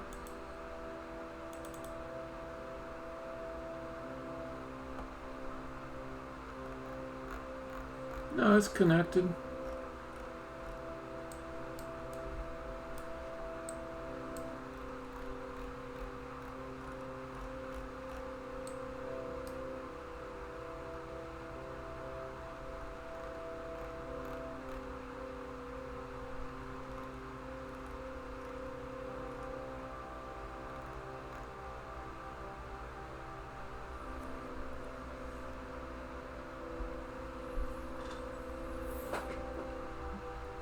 So it is doing a thing where it's just adding 6-1, 6-1, 6-1, 6-1. Question is, why did you not find a path to 4? Because I see the nodes. I see them. what I had expected is that from 6-1, you would go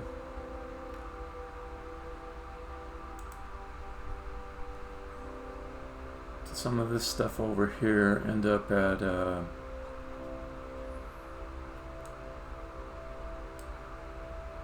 probably this guy, 2, and then get to 4 up here. That didn't happen.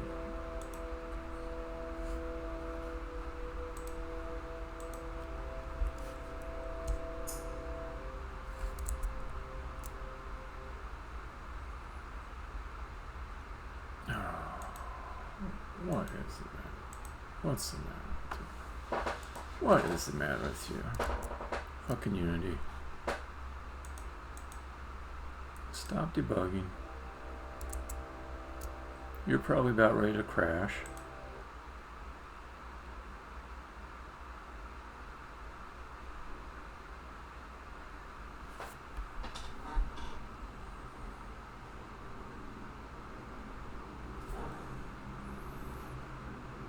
Alright, save all that.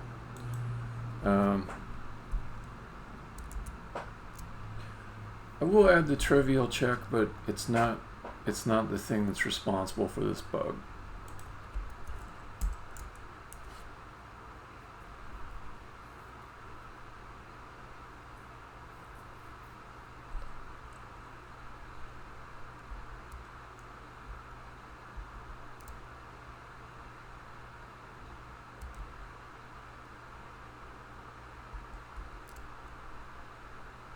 So where are my ever clearing stages in path? Oh, in this, that's where I'm doing it. Okay. So here I can do a clear, and at least it won't be adding like some redundant nonsense. Here, let's do.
Thinking of an improvement I want to make here, but I don't want to make it yet because it's better to fix the bug first. I may lose my ability to repro the bug if I don't wait on making that improvement. Okay. Okay, also,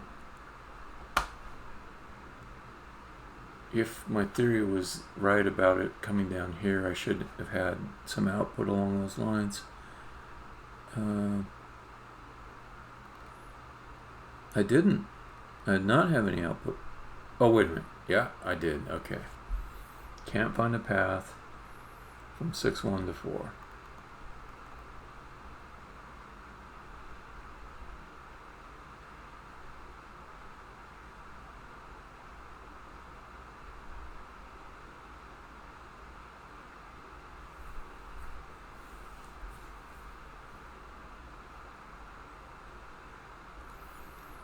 Let me just see if I just kind of step through it, if I can get there.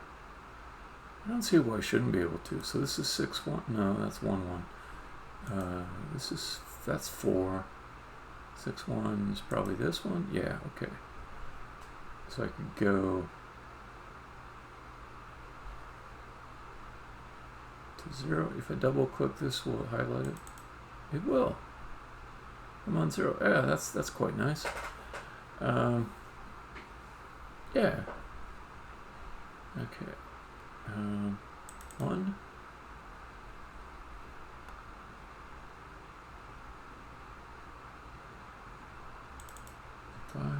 Back to 1. 2. Yeah, 2. And then, okay, from 2.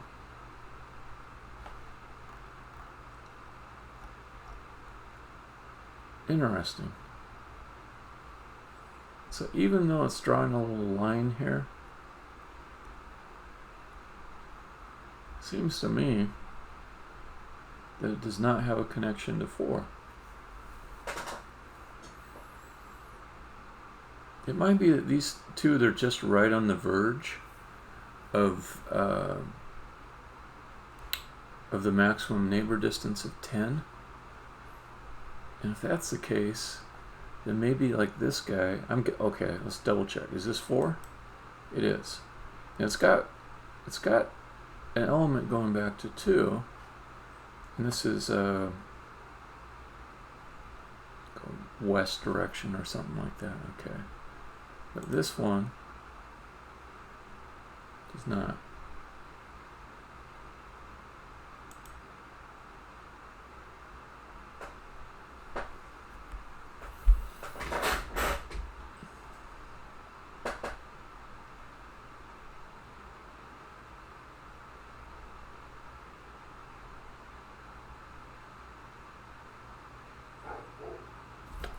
So what if all I do is take this point, move it.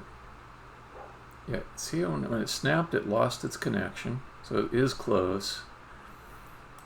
Okay, I went that way, and then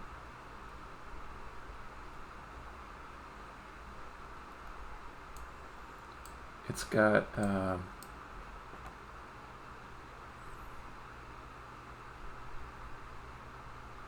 no connection to 4, whereas 4 has a connection back to 2.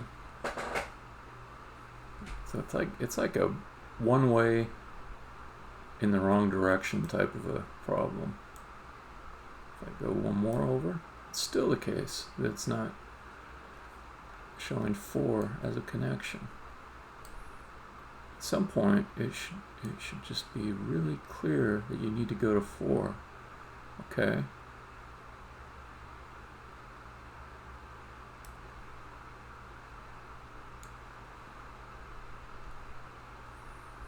Well, that's pretty easily fixed in the editor.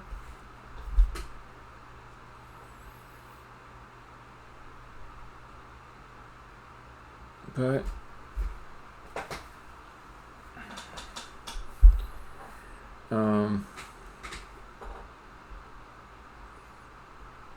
it's not that there is some kind of bug in the graph generation.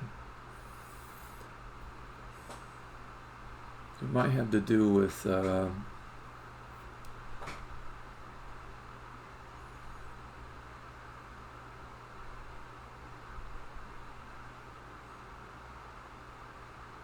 like operations to find the closest neighbor. They're not, what's the word?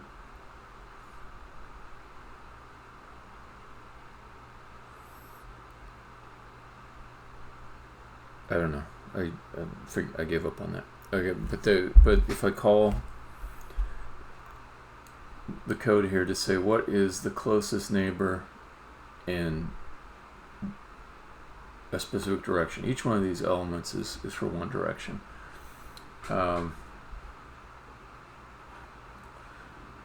It does not return 4 until I get it really close, or fairly close. Okay, so But if I call in this, if I call the opposite direction for 4, I say like, what is the closest point in the down direction? It says 2, definitely 2 is the closest. So here I say, what is the closest one in the up direction? It says 4. If I move it this way, it says none.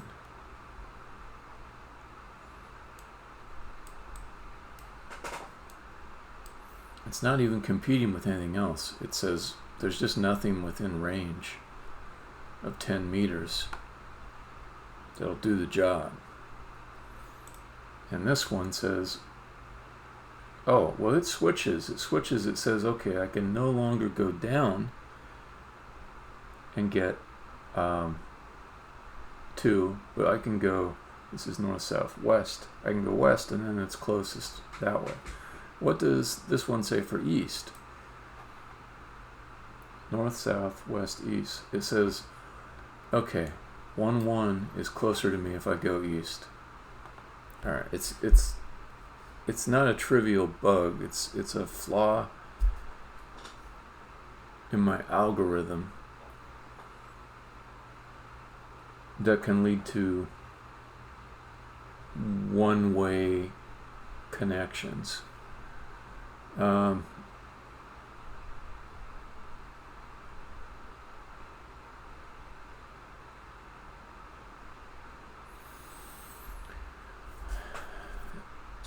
So I don't think it's worth changing my algorithm. That's my first gut hunch. But I might want to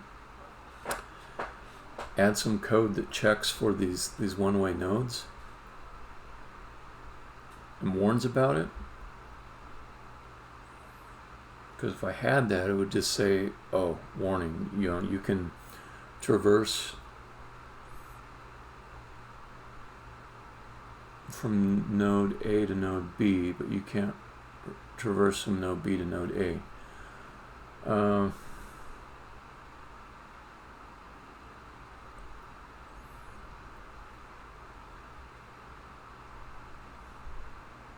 There's probably going to be a lot of cases like that, but it's not necessarily an issue until there's an unreachable point. So maybe the check that I should perform is, are there any 2 points where you can't reach one from the other? And if there are, then I'll just output them. This sounds like something to run in a preprocessor check instead of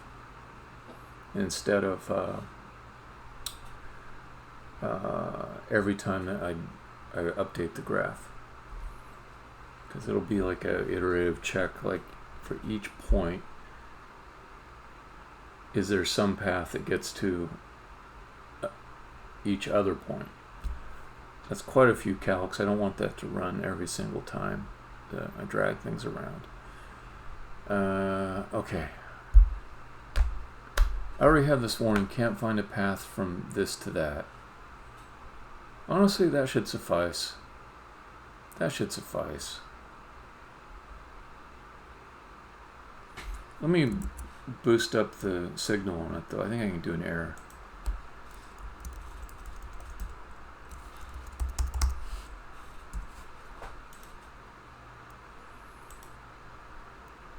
And then all I have to do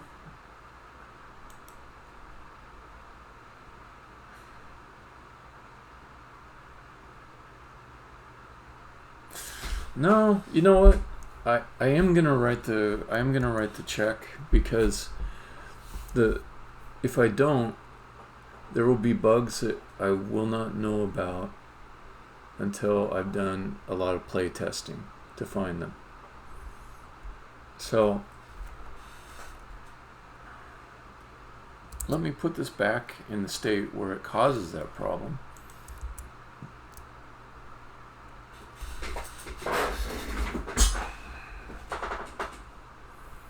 Okay, so you do not have a path to get to 4. 2 cannot get to 4. 4 can get to 2.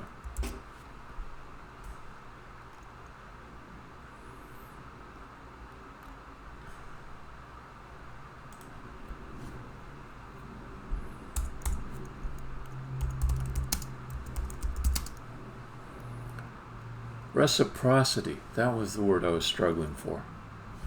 So it's an operation that doesn't give reciprocal results.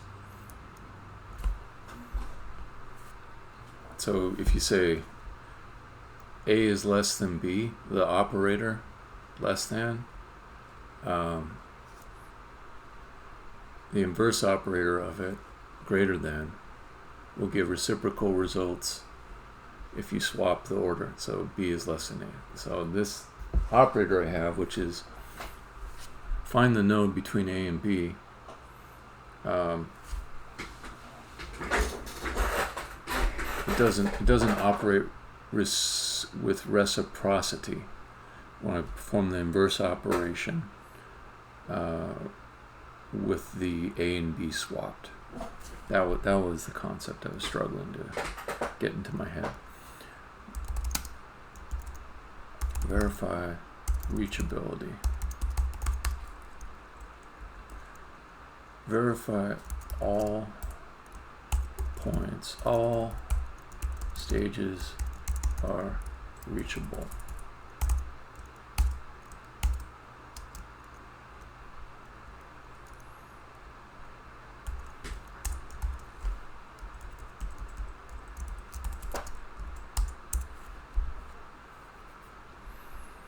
Okay.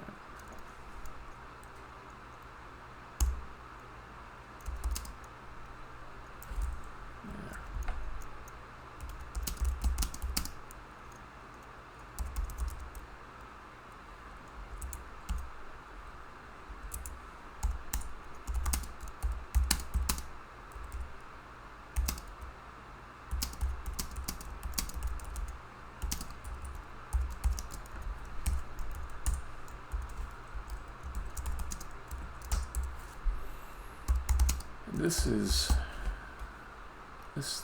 editor code. Let me move it down. I do not want this to run at any point. Oh shit.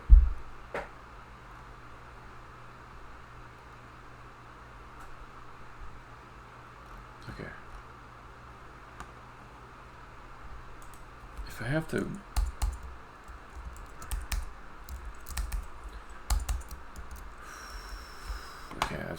another problem I should solve.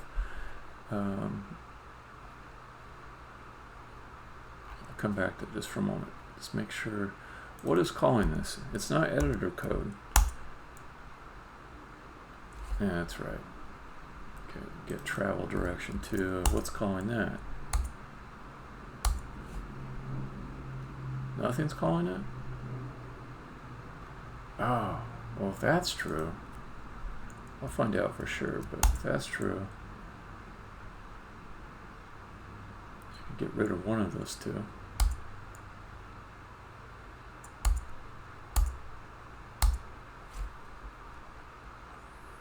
This looks like dead code to me. And I delete dead code religiously. This is no longer editor code. And neither should this be.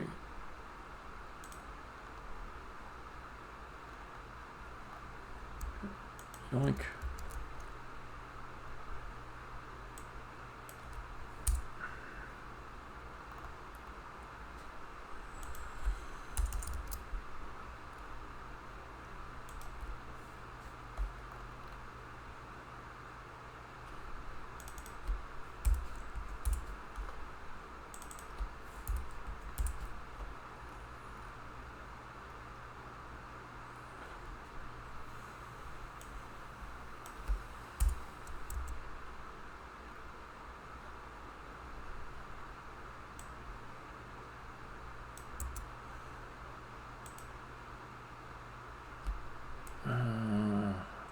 Starting to get lost in all the braces.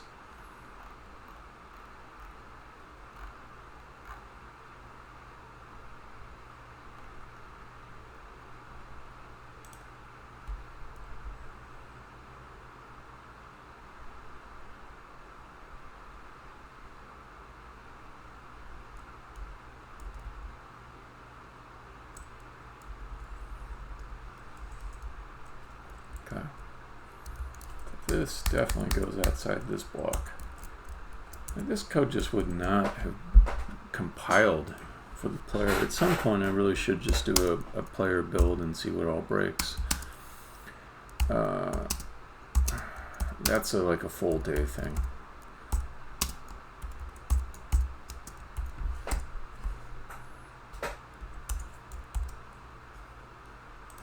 Stupid auto formatting on these.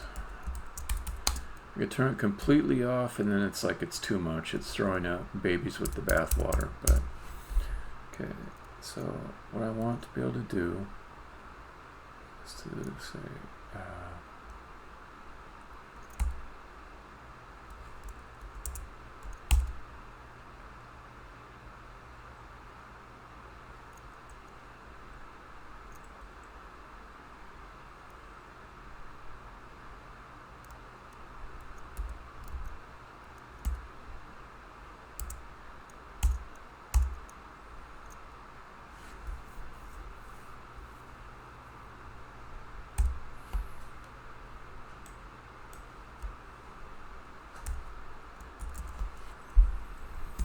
so I don't end up kind of double searching.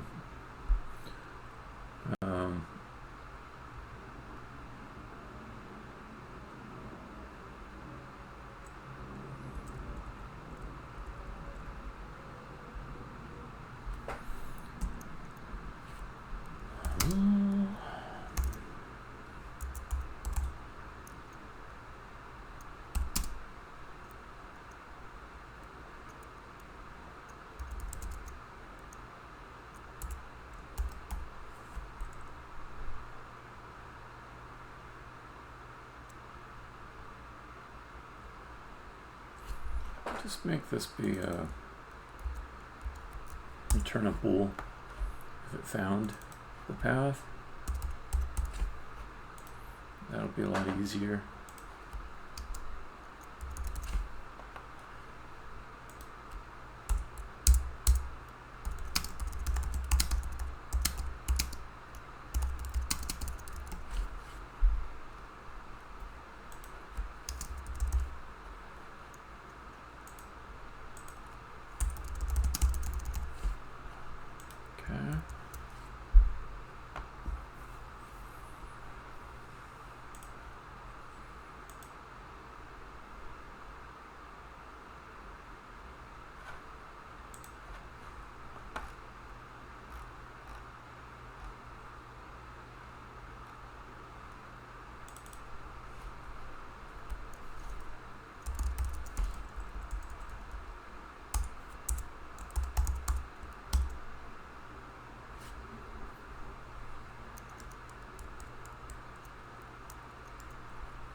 I could do it. I could definitely do it.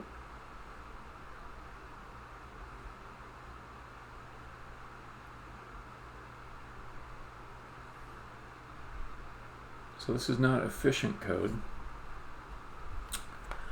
There are ways to check this that are more complicated, that run faster, but I don't care because it runs in the editor only.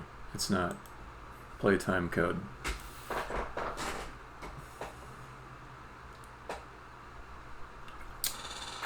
I should say it runs in edit mode exclusively.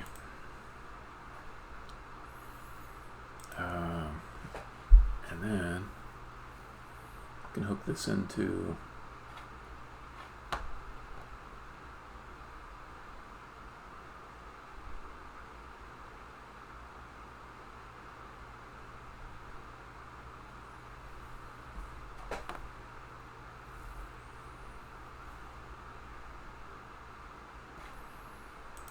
let's see, I should probably initialize.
Okay, let's add this into the preprocessor.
Okay, let's build all that.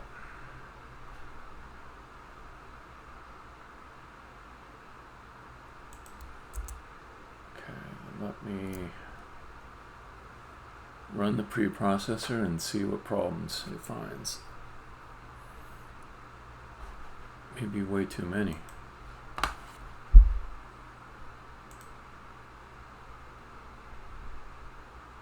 Let's save this. I think I already did, but no, I just feel like I could go in an infinite loop and crash this whole thing. Oh, there we go. That's right. When I save, it will automatically run the preprocessor. So 12, 10 to 24. There's all kinds it's saying.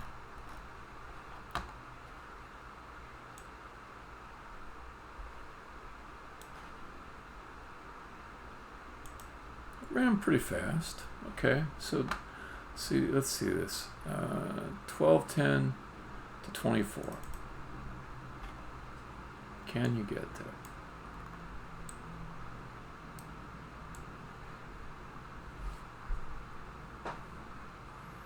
There's 1210.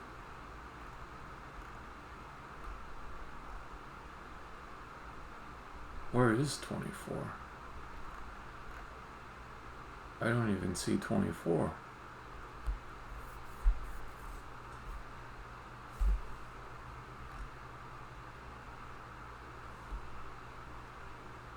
Oh, there it is. Okay.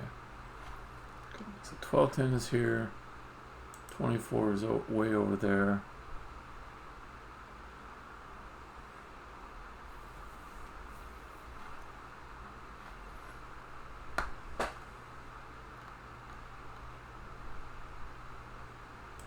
So 1210, can you get to this guy here? Because that would be the route to it. Or it would be one of the routes to it. So let me see, 1210 to whatever this is, 12.4. So there's 1210. There's 12.4. Okay, so I can get to 12.4. I can get to this guy maybe. This is 12.1. 12.4. 12.1. Okay.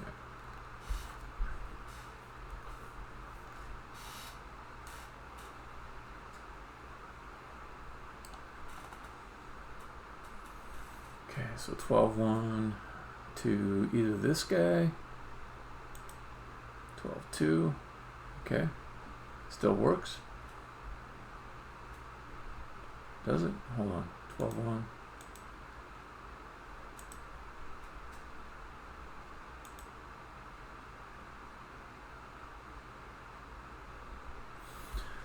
So one of the things is this output is really noisy.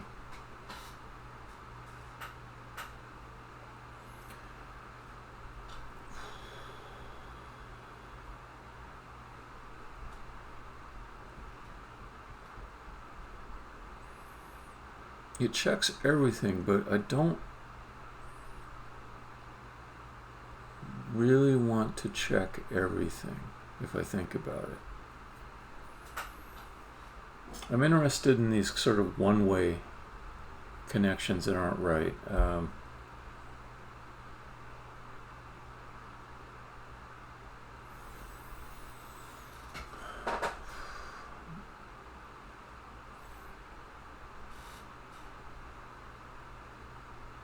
So the path between 12.1 and or 12.10 and 24 has many points in between it.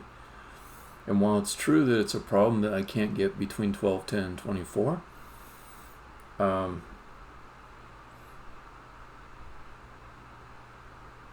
there's probably one break in the path which is responsible for listing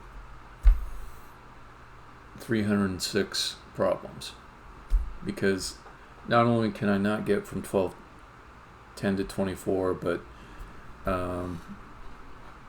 I can't get from 12.10 to 21, which is on the path to 24. So there's one, or there's a much smaller number of breaks or unreachable places. And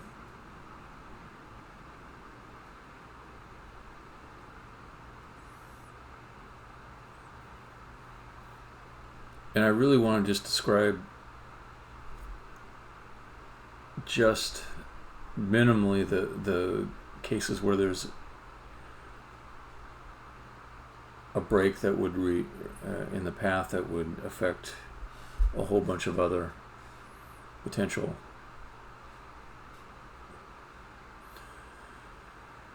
endpoints that are just covering the same path over that break. So I'm thinking of a couple of options. One is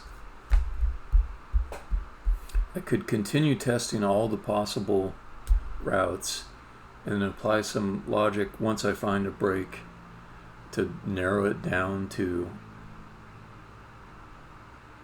a single point where there's a break in it, and then just describe that instead of all the other parts.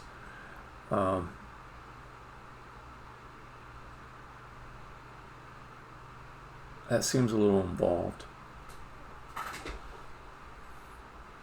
That might take me like a half hour to write. There's another option that is maybe not as exhaustive from a testing standpoint. Like, it might miss something if I go this direction, but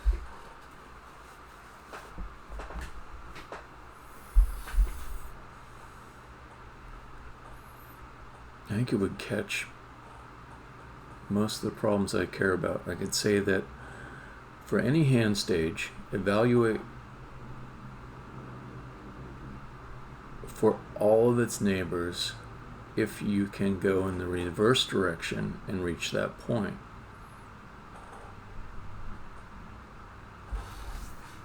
I think that's the way to go. But I gotta pee again. So you're gonna get to hear another song. I'll pick something good for you. I might pick a short one. It might play like 2 or 3 times.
It occurred to me while I was peeing. I do some of my best thinking while I'm peeing. It occurred to me I can have the best of both worlds. So I can do a first pass that performs the check I just described and list any problems found that way. If there are any problems found that way, log them. And then don't worry about doing the full check where you say check that every node can reach every other node. But if the first pass was successful, then I'll perform the full check, which is quite exhaustive, and output anything that can't be reached from one to another. Best of both worlds.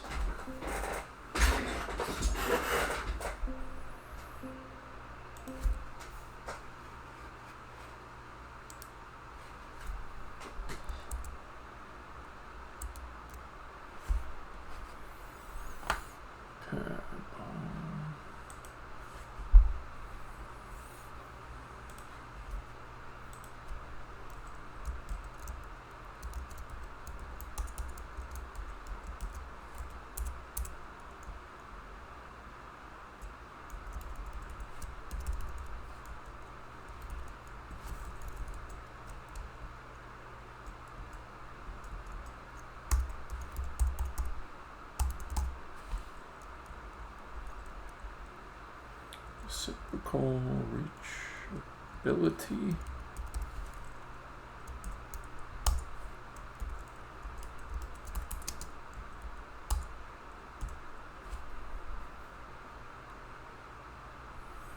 Is that how you spell reciprocal? I'm a former spelling bee champion. Reciprocal. Yes. It matters to me how things are spelled. It matters.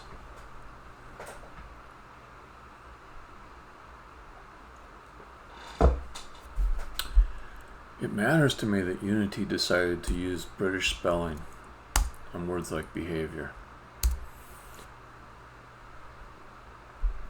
Who was the British person involved in that? Or was it cultural appropriation? Let's see. Let's do another one. So get rid of that.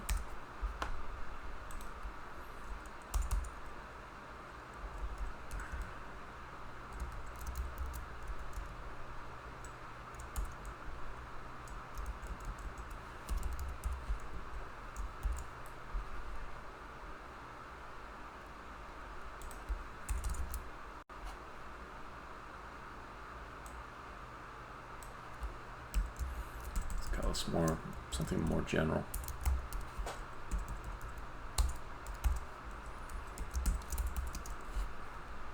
I suppose I can just do a bool here too.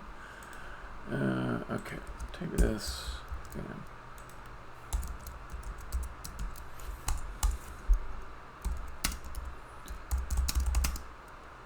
Reciprocal problems first, because any found would be the root cause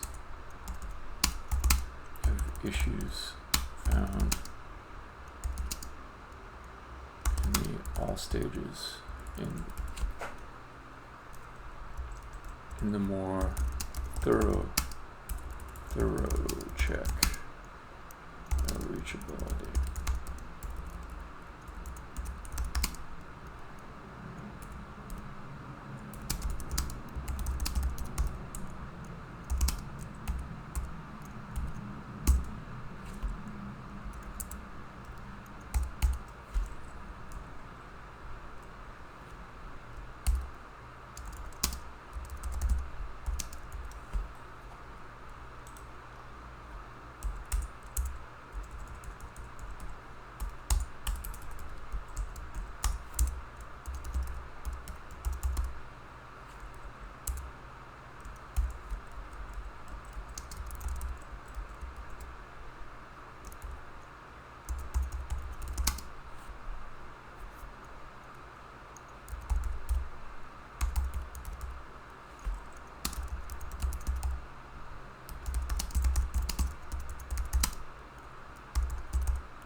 But maybe not.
Well, here I can just...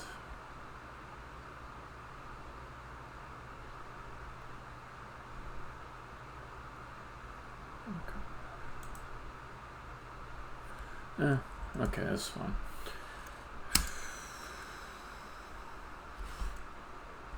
Okay, for each...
refactoring to keep it dry.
Wanted to enumerate everything it sees as a problem, so we'll call this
this is not dry.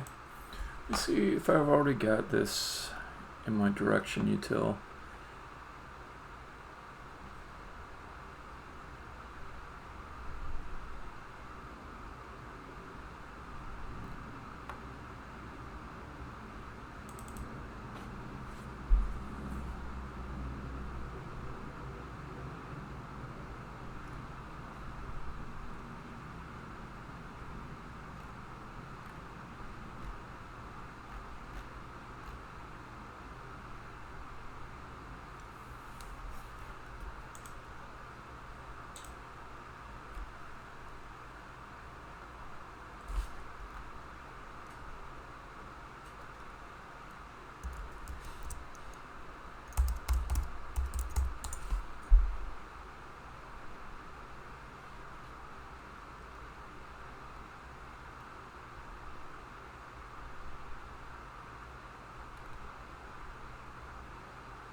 Okay.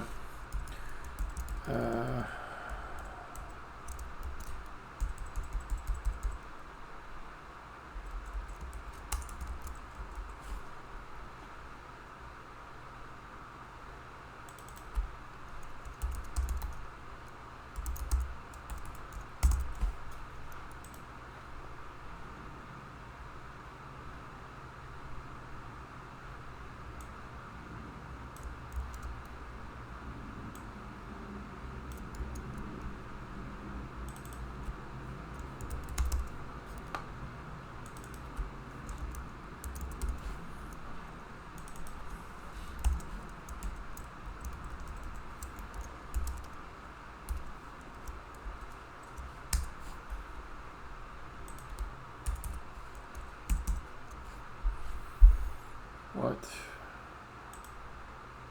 Well, show me the right way to do it. Okay. Well, good to know. I like that. I definitely like that. Let's evolve.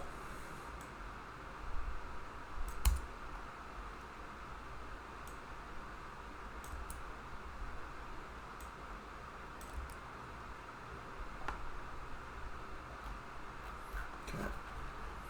If we're going to be stylistic, let's also take out the privates.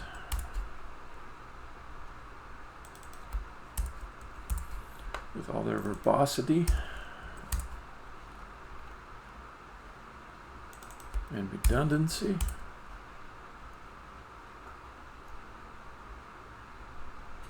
Okay, these should be public though. Okay. It's easier to see when you're missing public and private too if you just have the private be taken off.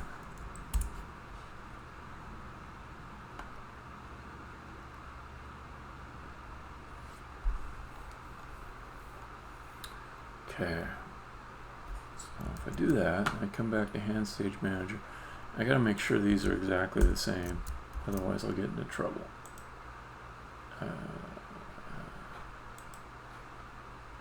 North, south, west, east, up, down, good. Okay, so let's call this direction, north.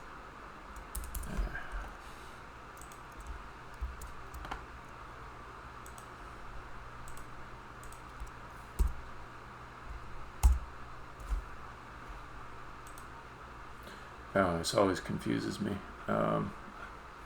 My direction util is in a class that is named differently for the enum. So it's direction util orthogonals. Okay.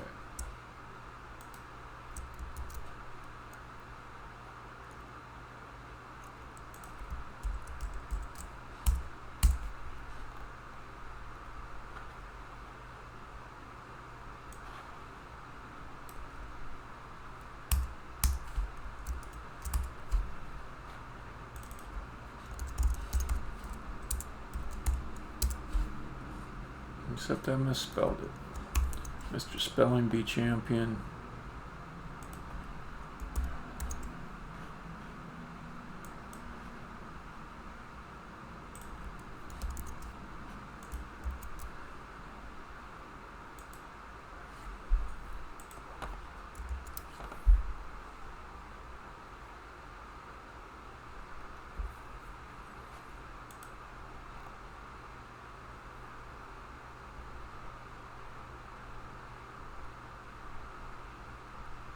That all looks pretty good to me.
Alright, notes like this, not for anyone but me, but for me 5 months from now, you know, not me 5 weeks from now. 5 weeks from now, I'll still remember this stuff.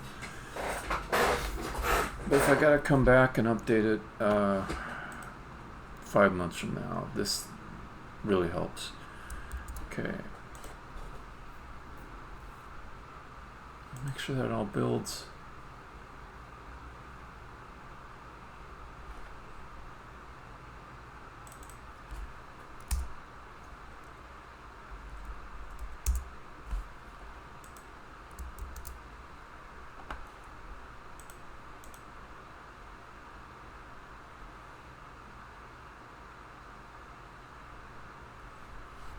Of course I messed something up with my little edits. This is public. With my prissy little edits, I messed something up. That's what I tend to do. But I'll keep on being prissy.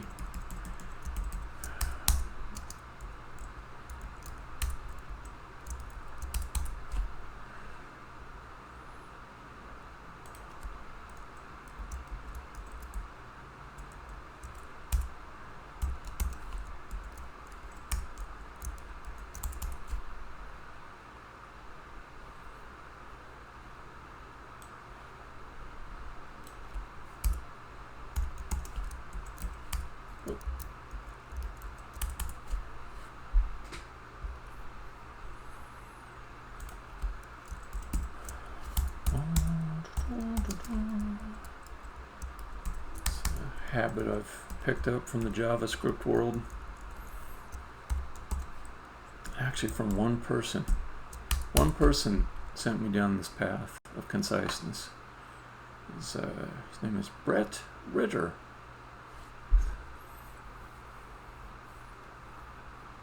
And he had a lot to say about it. I didn't agree with him when I started talking to him, but I came around. I think he's basically right on this principle, which is you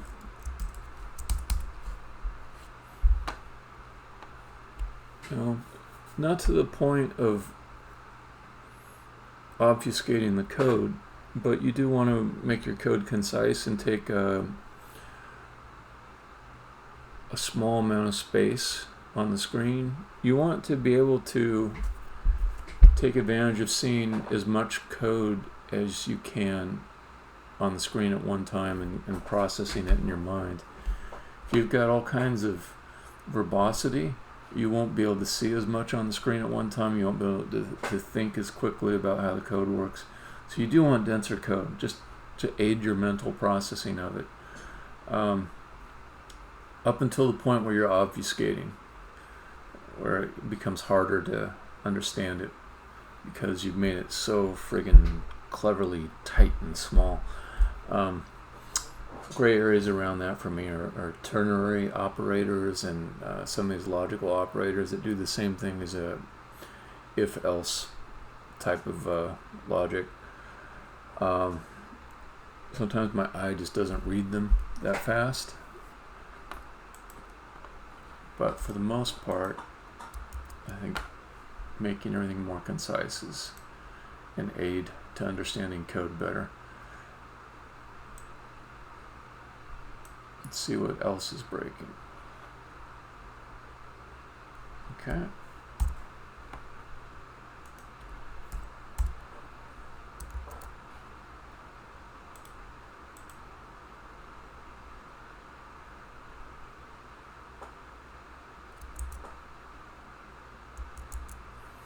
He said another thing that I thought was important, which is language features that make the code concise, but are they confuse you when you look at it. You should have some faith that your brain will eventually learn to read that code effectively. So there was some point in time where this little operator thing did not mean to me in my brain in a quick way that what followed would be a function body. And every time I looked at this, I would start thinking, what am I assigning a variable? What kind of operator is this? Because I hadn't learned that pattern yet, that pattern of processing the text. Then after that pattern was in my head, then my brain would no longer hiccup when it saw this more concise code. So instead of like thinking of it in a trial and error way, like you don't have to think that hard about it. You can make a prediction. You can make a prediction that eventually your brain is going to accept that language feature and read it fast, even if it doesn't initially. And that's actually quite valuable. That's why I make changes like sometimes. Let's see what is it recommending? Yeah, I don't want to use the block body for method. I disagree with your advice. So there's like a or equal operator that gets used. It doesn't read fast to me right now, but I'm willing to get used to it. I think it will read fast for me in the future, and it'll be more concise code. So, all right, so that should be testable code to diagnose this problem. Let's see what it actually comes up with.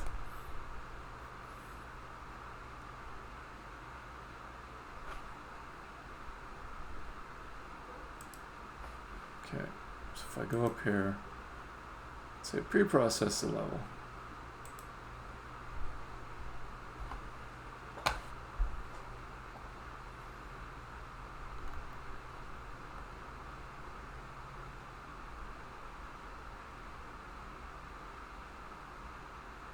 Okay, I've got some double logging going on here. I can fix that.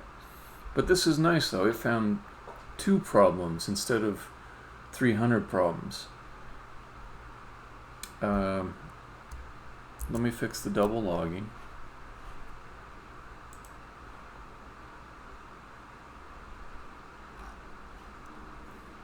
Got too much stuff open. Too much stuff open.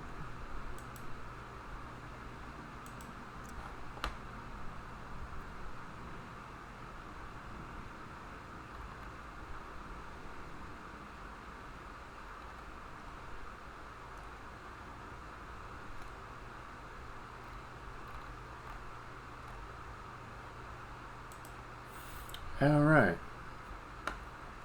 so I forgot there's already code that that outputs can't find a path from X to Y.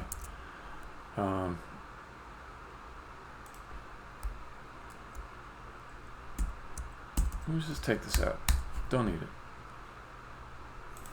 Alright, so here's the thing I'm talking about. So I can have this if-else here. I can also say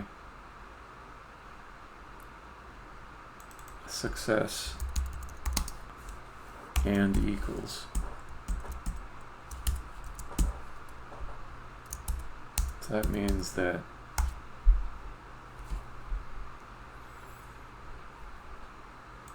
success will either equal, it'll equal true if it was true before, and also that either the neighbor is null, meaning there's nothing to evaluate there, or the reciprocal traversal is possible, it's reachable. And you know, it's going to take me a little while for my eye to just see that and think really quickly that the how the success variable will get set, but it'll be fine. It will be fine. I'll get faster. I'm already faster at it than I was previously. So we can say success and equals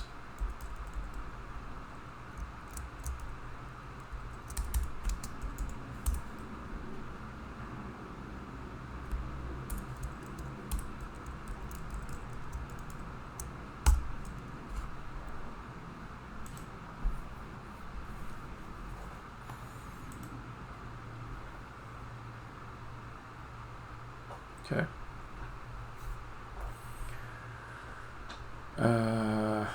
So save that. Let's run this again.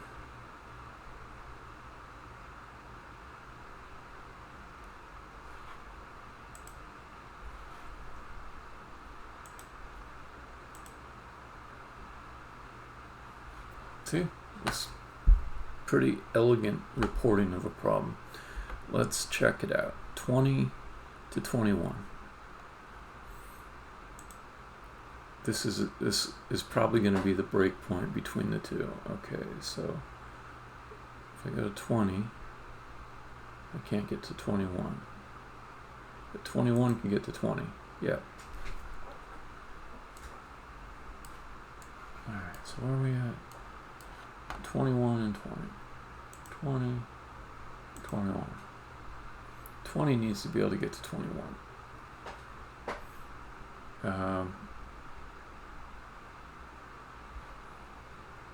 I think I'll just add one more node. I should be fine. There's also this 2 to 4 problem that I had already looked at. I know how to fix that.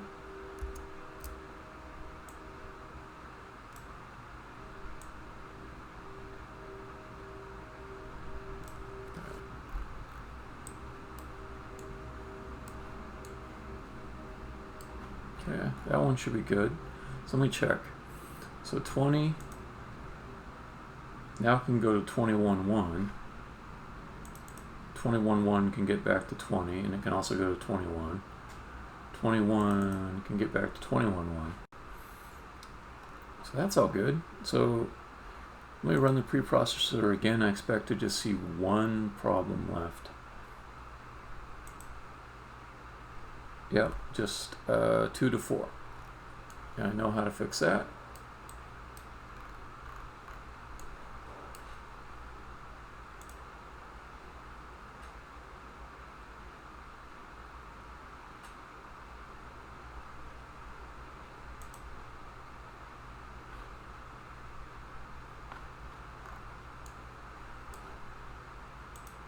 There's 2.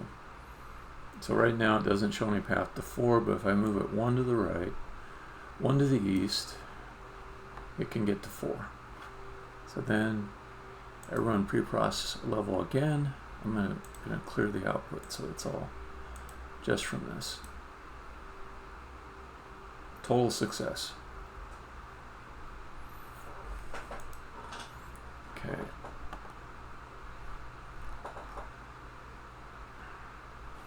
So let me check over this main room again.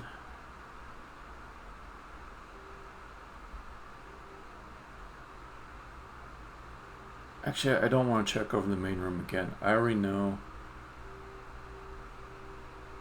the issues with the main room. I've got them all back here. So I'll just work through them one at a time. First one. These are screenshots. You'll see me hopping between screenshots and the scene editor.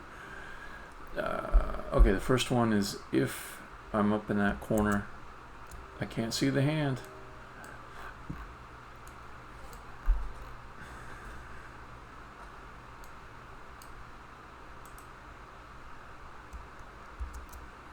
So I'm going to just move something off over here.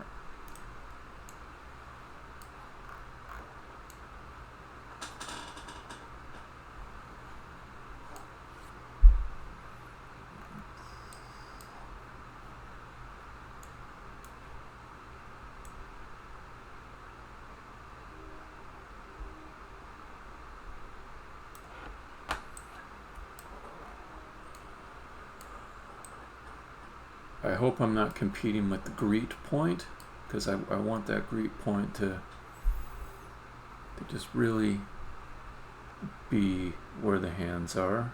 It is kind of close, maybe, but I think it'll be okay. If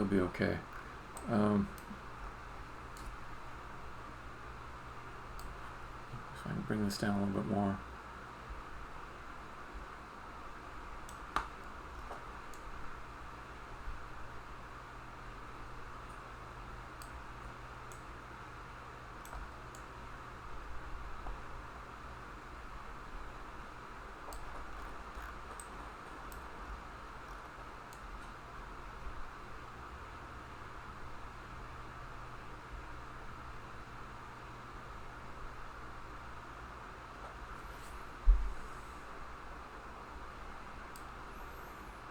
That's the great point. I remember I wanted it to be higher.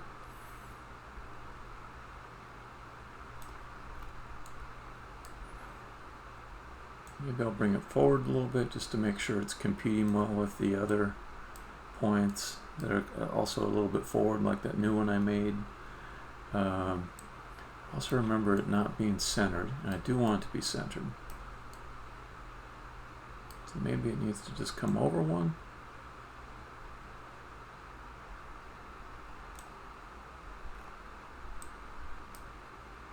I don't know about that.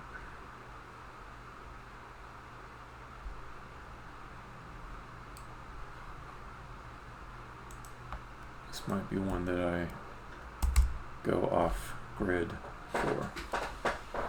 I'm going off grid.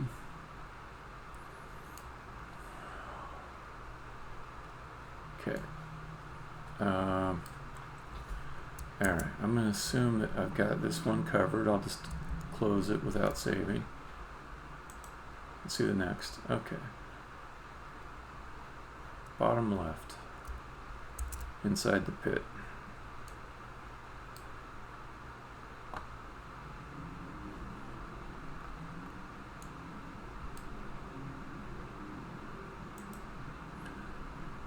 Here I'm worried about the positions competing with the greet point, so oh, I guess also, yeah, it might be a little crowded. I think I could let that one go. I don't know if it's so important. Let me just let that one go.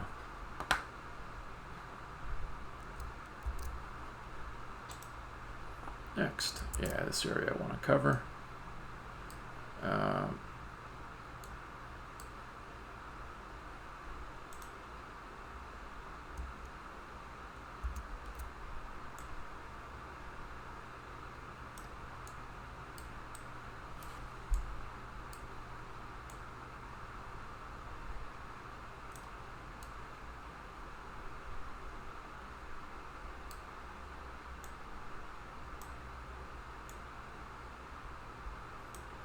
So I just got to make sure the box is not intersecting with some other geometry or location where the player would be able to walk. Looks like I've done that. Yep, that looks pretty good. Okay, so let's call that one covered.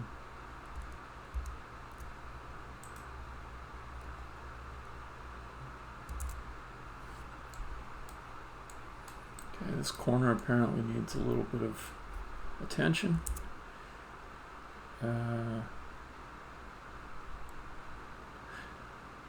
Where is this? Oh, this is okay, I got that.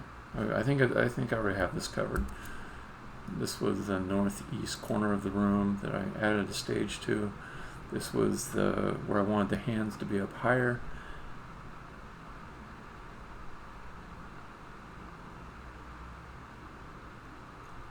We'll see how that plays.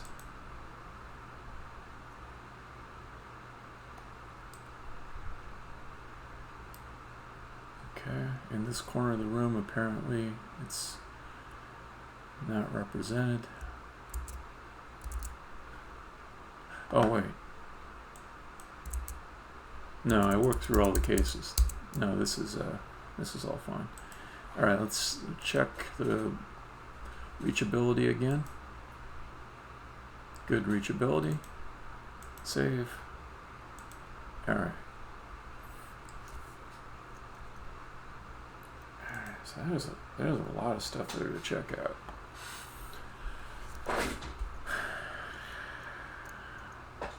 But now I'm looking forward to it. I got all the tools to fix everything. I got an algorithm that's finding clever paths.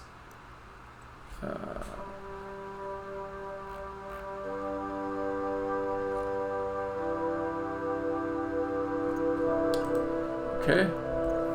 My hands are at the greet point. Let's turn that volume down.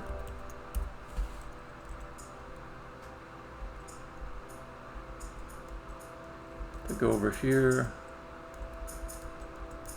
still favoring the greet point. If I go over here, still favoring greet point. Cool. Oh, that looks much better. And he backs off a little bit if you come all the way out here. Do I like that? It's interesting. I don't think it's bad.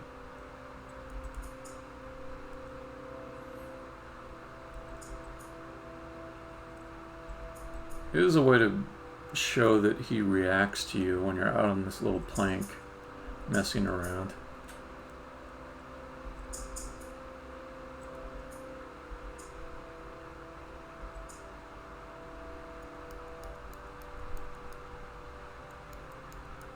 I don't know. I think I like him staying up there.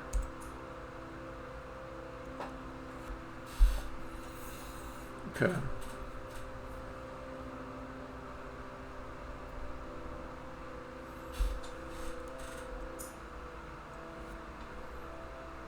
Let's take this one.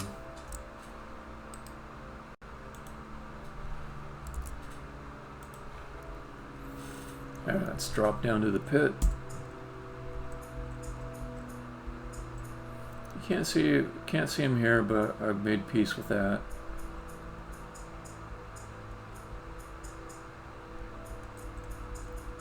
This is pretty much covered.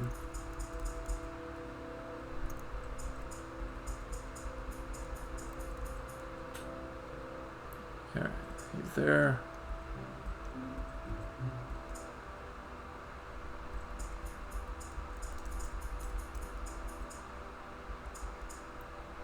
Okay, this corner he's not representing, so let's shop that.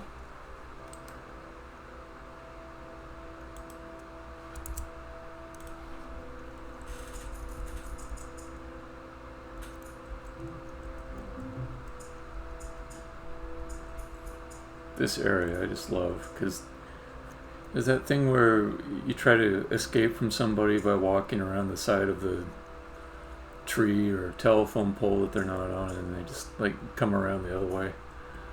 It's like when you're playing tag when you're a kid and somebody's trying to chase you around a table, you know, and you just, yeah. Anyways, I like that.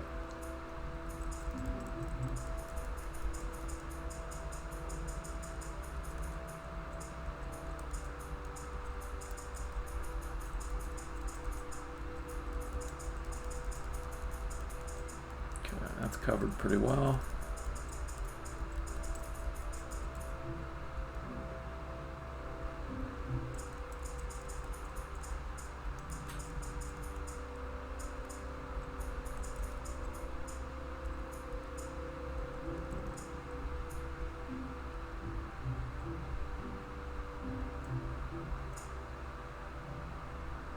I love those multi-node movements. They're just fun. Yes, that looks good.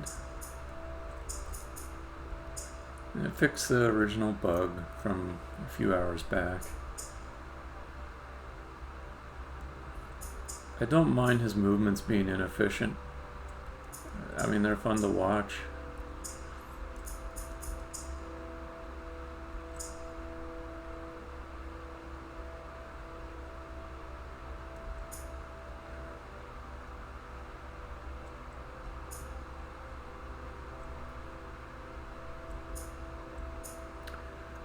I should remember to add some trail emitters on the God hands. Let me add that.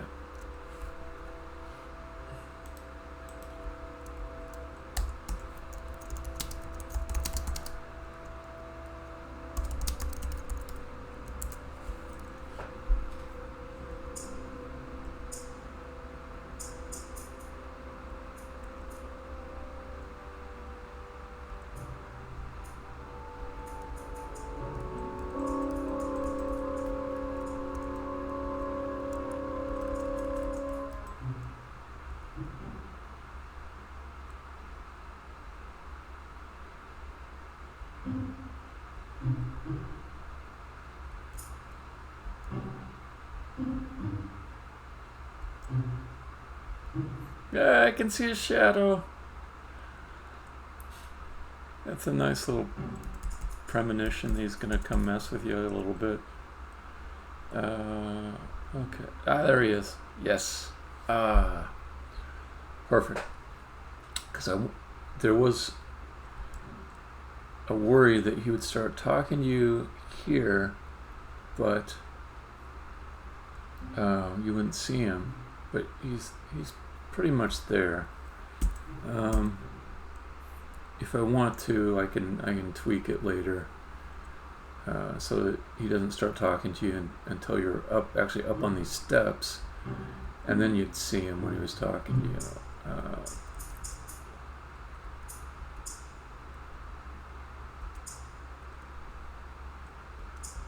Yeah, those are some good movements. Here's the fun one where he goes over the top. Comes back the other side. Okay, then I added some new stages around the top. I wanted him to sort of be up. I like that. I like that. Okay.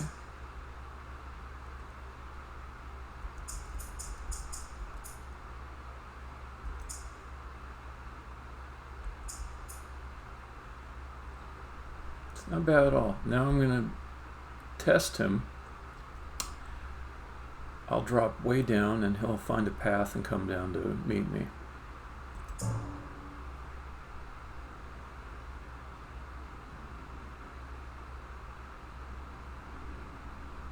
That's good.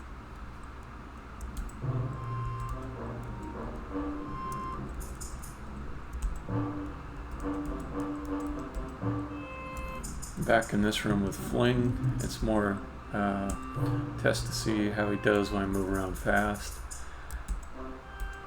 He's doing pretty good. Like, I could always cheat and have him teleport, but I think it's cooler to have him actually traverse everything. That might mean he's behind you a little bit. That's fine.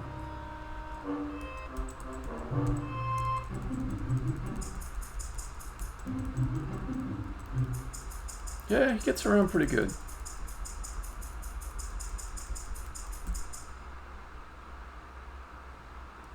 Alright, let's see. Does he come over the top? Yes, he does. He does. I love it.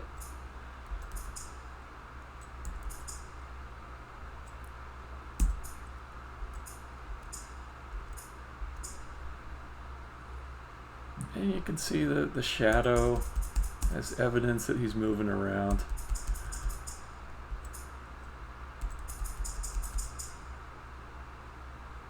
It's pretty good.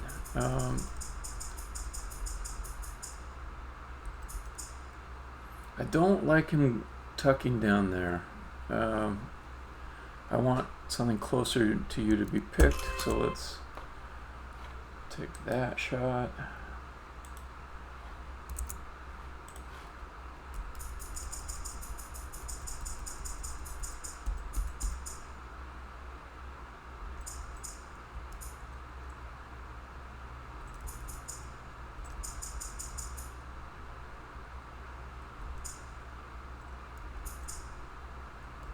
That's pretty good.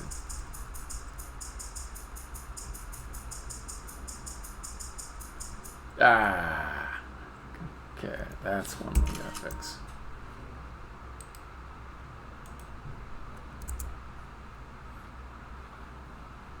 So I've got a hand stage there which is clearly positioned poorly.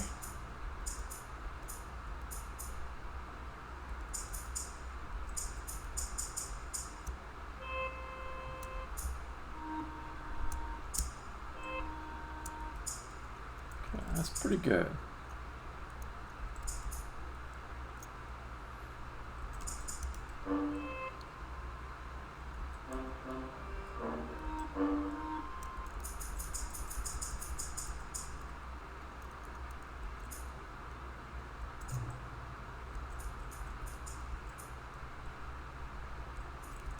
See if I can get him to follow me around here.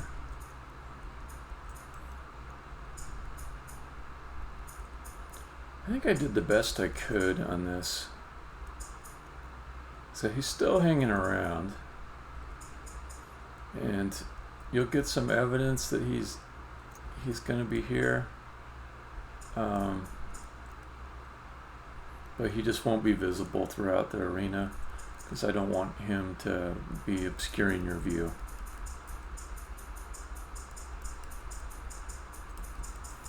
And like I was saying earlier, at this point in time, you will know that when that certain voice is talking, it's coming from the hands, and the hands are probably somewhere nearby because he's been like following you around all over the place.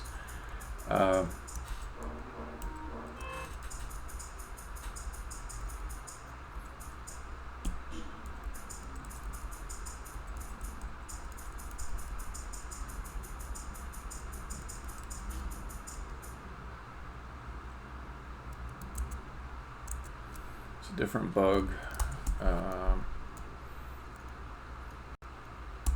Billy leaves arena bounds according to level control logic, but he is not actually dead.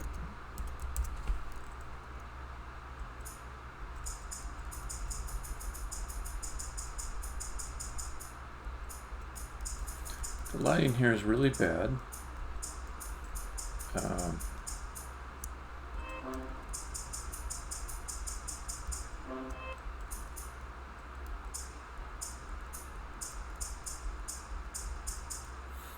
Okay.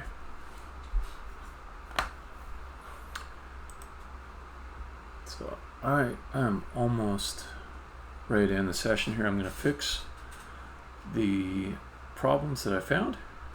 There weren't many of them. I think they're all pretty easily fixable.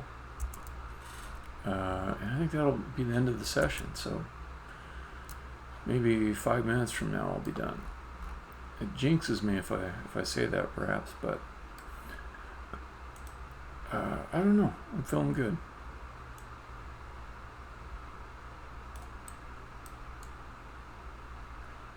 Oh yeah, that's way in the wrong spot.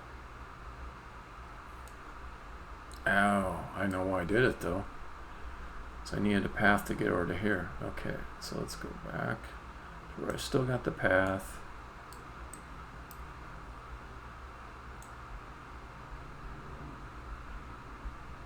Let's just make sure this goes over the top.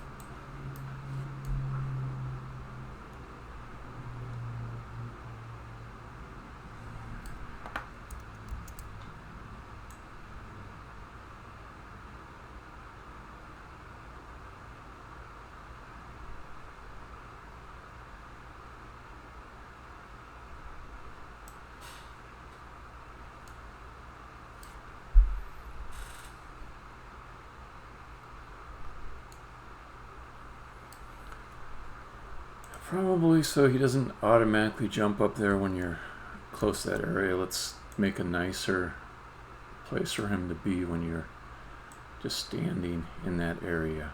Because this is really, this point here is for when he needs to go off down in that perimeter area. But I can make just a nicer nearby location, I think.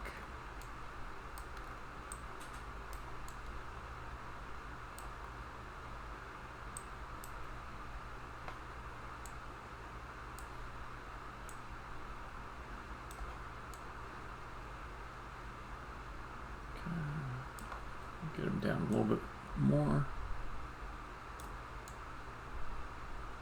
I think that works.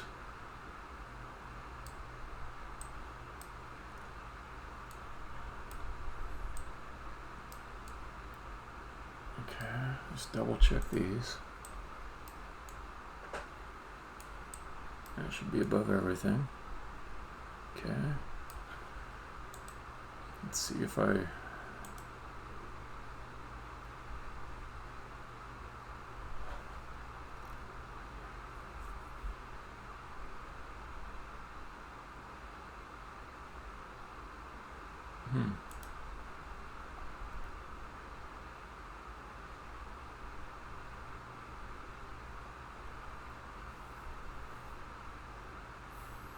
Okay, yeah, it's just editor weirdness. I'm not going to worry about that. With static objects, sometimes you make a change and the static object instance disappears, and then, so, yeah, okay, whatever. That'll be fine. I just need to, okay, let's come back to here.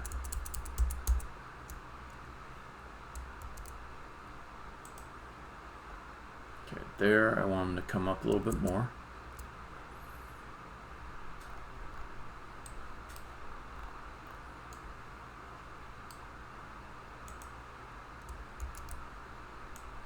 For that, I think I just need another stage in between the two that competes well.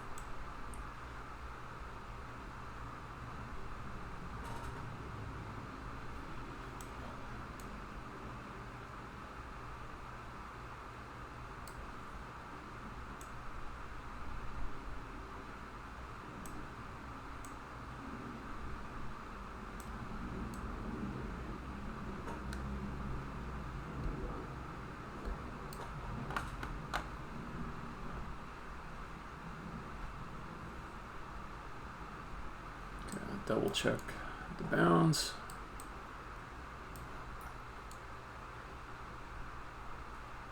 Those are not good bounds. Let's get him back this way a little. Okay.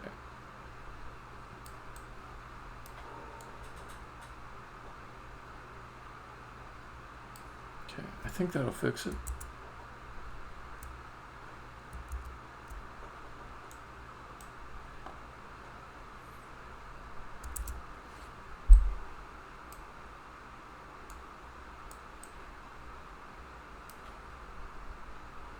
This corner over here. That kind of makes sense. Looks like there's a little more space. Let's make one more stage over here. It's right up against the wall as far as I can go.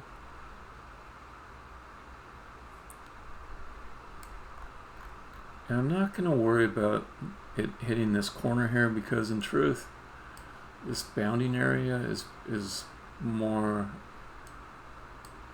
cake-shaped or cylindrical. He's not going to come out to the corners here. He'll go around in circles, and he has a certain radius that he'll go through, but he's not going to come to the corners. So I'm okay with that corner overlapping there. Alright, I suspect that solves it. Oh, one more. What was this one? I didn't want him to go to the lower position when you come out to the end of the plank.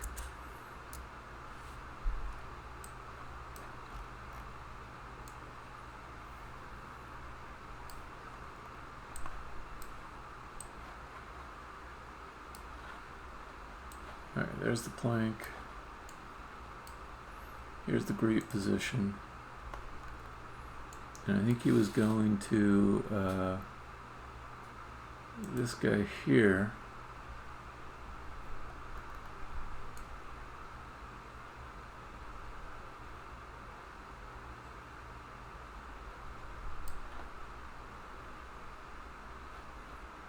Possibly just moving this back one will let the greet position compete better to keep them at the greet position when you come to the edge of the plank. Okay, let's clear all this. Do a save.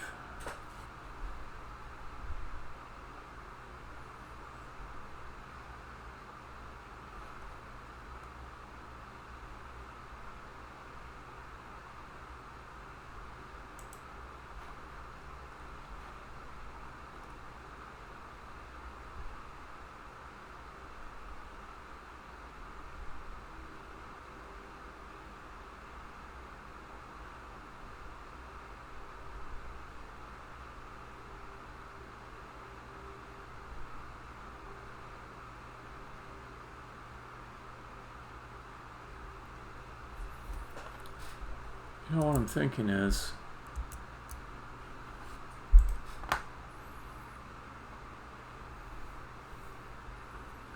probably want to force initializing the hand stage.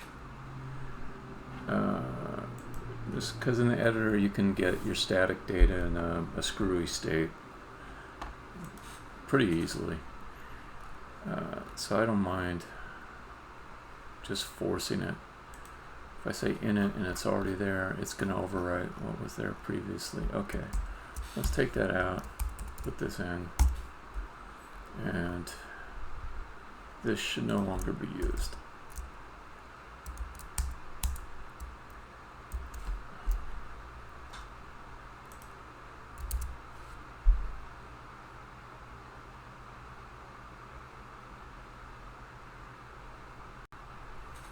So even if that's not the cause of the error, I think that's a beneficial change. And that did clear up the problem. Okay, cool. So now this might be the victory run right here. Do I dare maximize on play? I dare. I dare. Okay, there's only 3 things for me to check. Well, I could have regressed something, I suppose. Like something could have been working well before that I could be messing up. But I'll be aiming to get those 3 things checked. Okay, first, greet position. Bam. Bam. Okay. He's staying in the greet position. That's good. Okay. Make sure I haven't changed his behavior in a bad way around here. Seems pretty good. Seems like it's... Oh, I like those. Sometimes he'll do an extra spin. If he has enough momentum. Yeah, those look good to me. Okay, let's come over here. Can still see him. I could not see him before. I can now.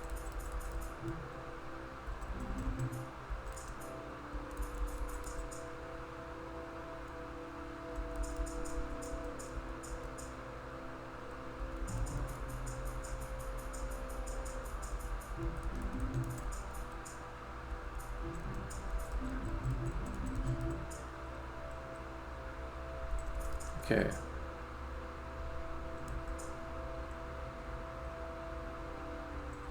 Two of 3 problems fixed.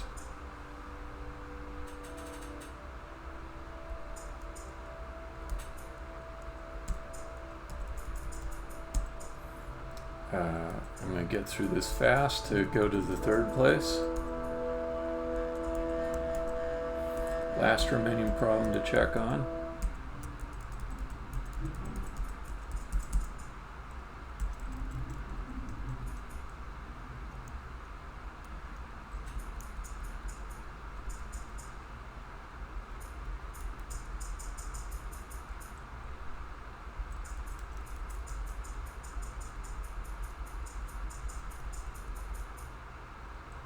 Oh, actually, there were two more problems to check on. First was to get him to come out of that lower area, which I've done. There he is. Okay, cool.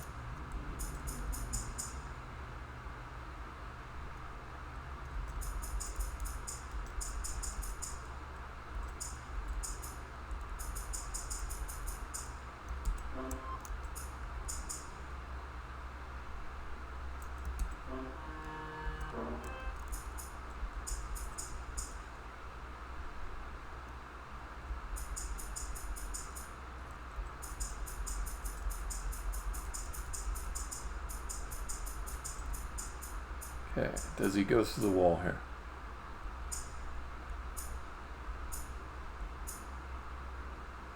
No, he's good there. He's good there.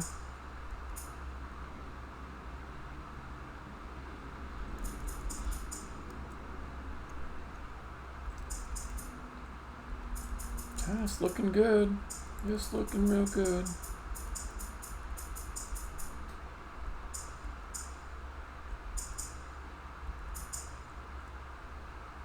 I think I saw him go through.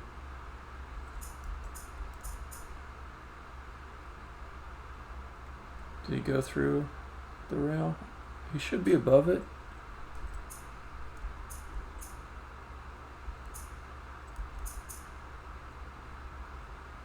No, he's above it.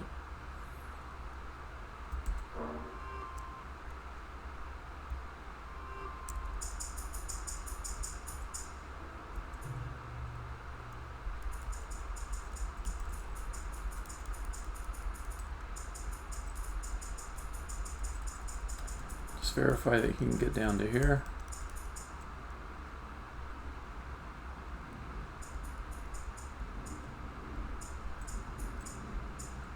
There he is.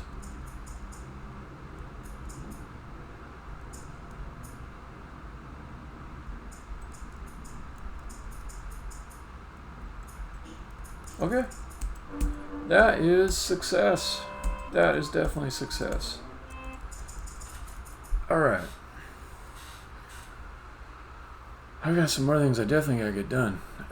People are coming by my house at 5. I gotta clean some shit up. I gotta eat some things. But I made progress, and I'm excited about upcoming stuff that I'm going to be doing over the next week, which is a vacation for me. I get to spend lots of extra time working on all this stuff. I love it. It is going to be fun. All right. Thanks for joining me if you did. Thanks for not joining me if you didn't join me, because, you know, I don't really want you to do something you don't want to do. Okay, stop in the stream. Stop in the stream. Stopping it right now.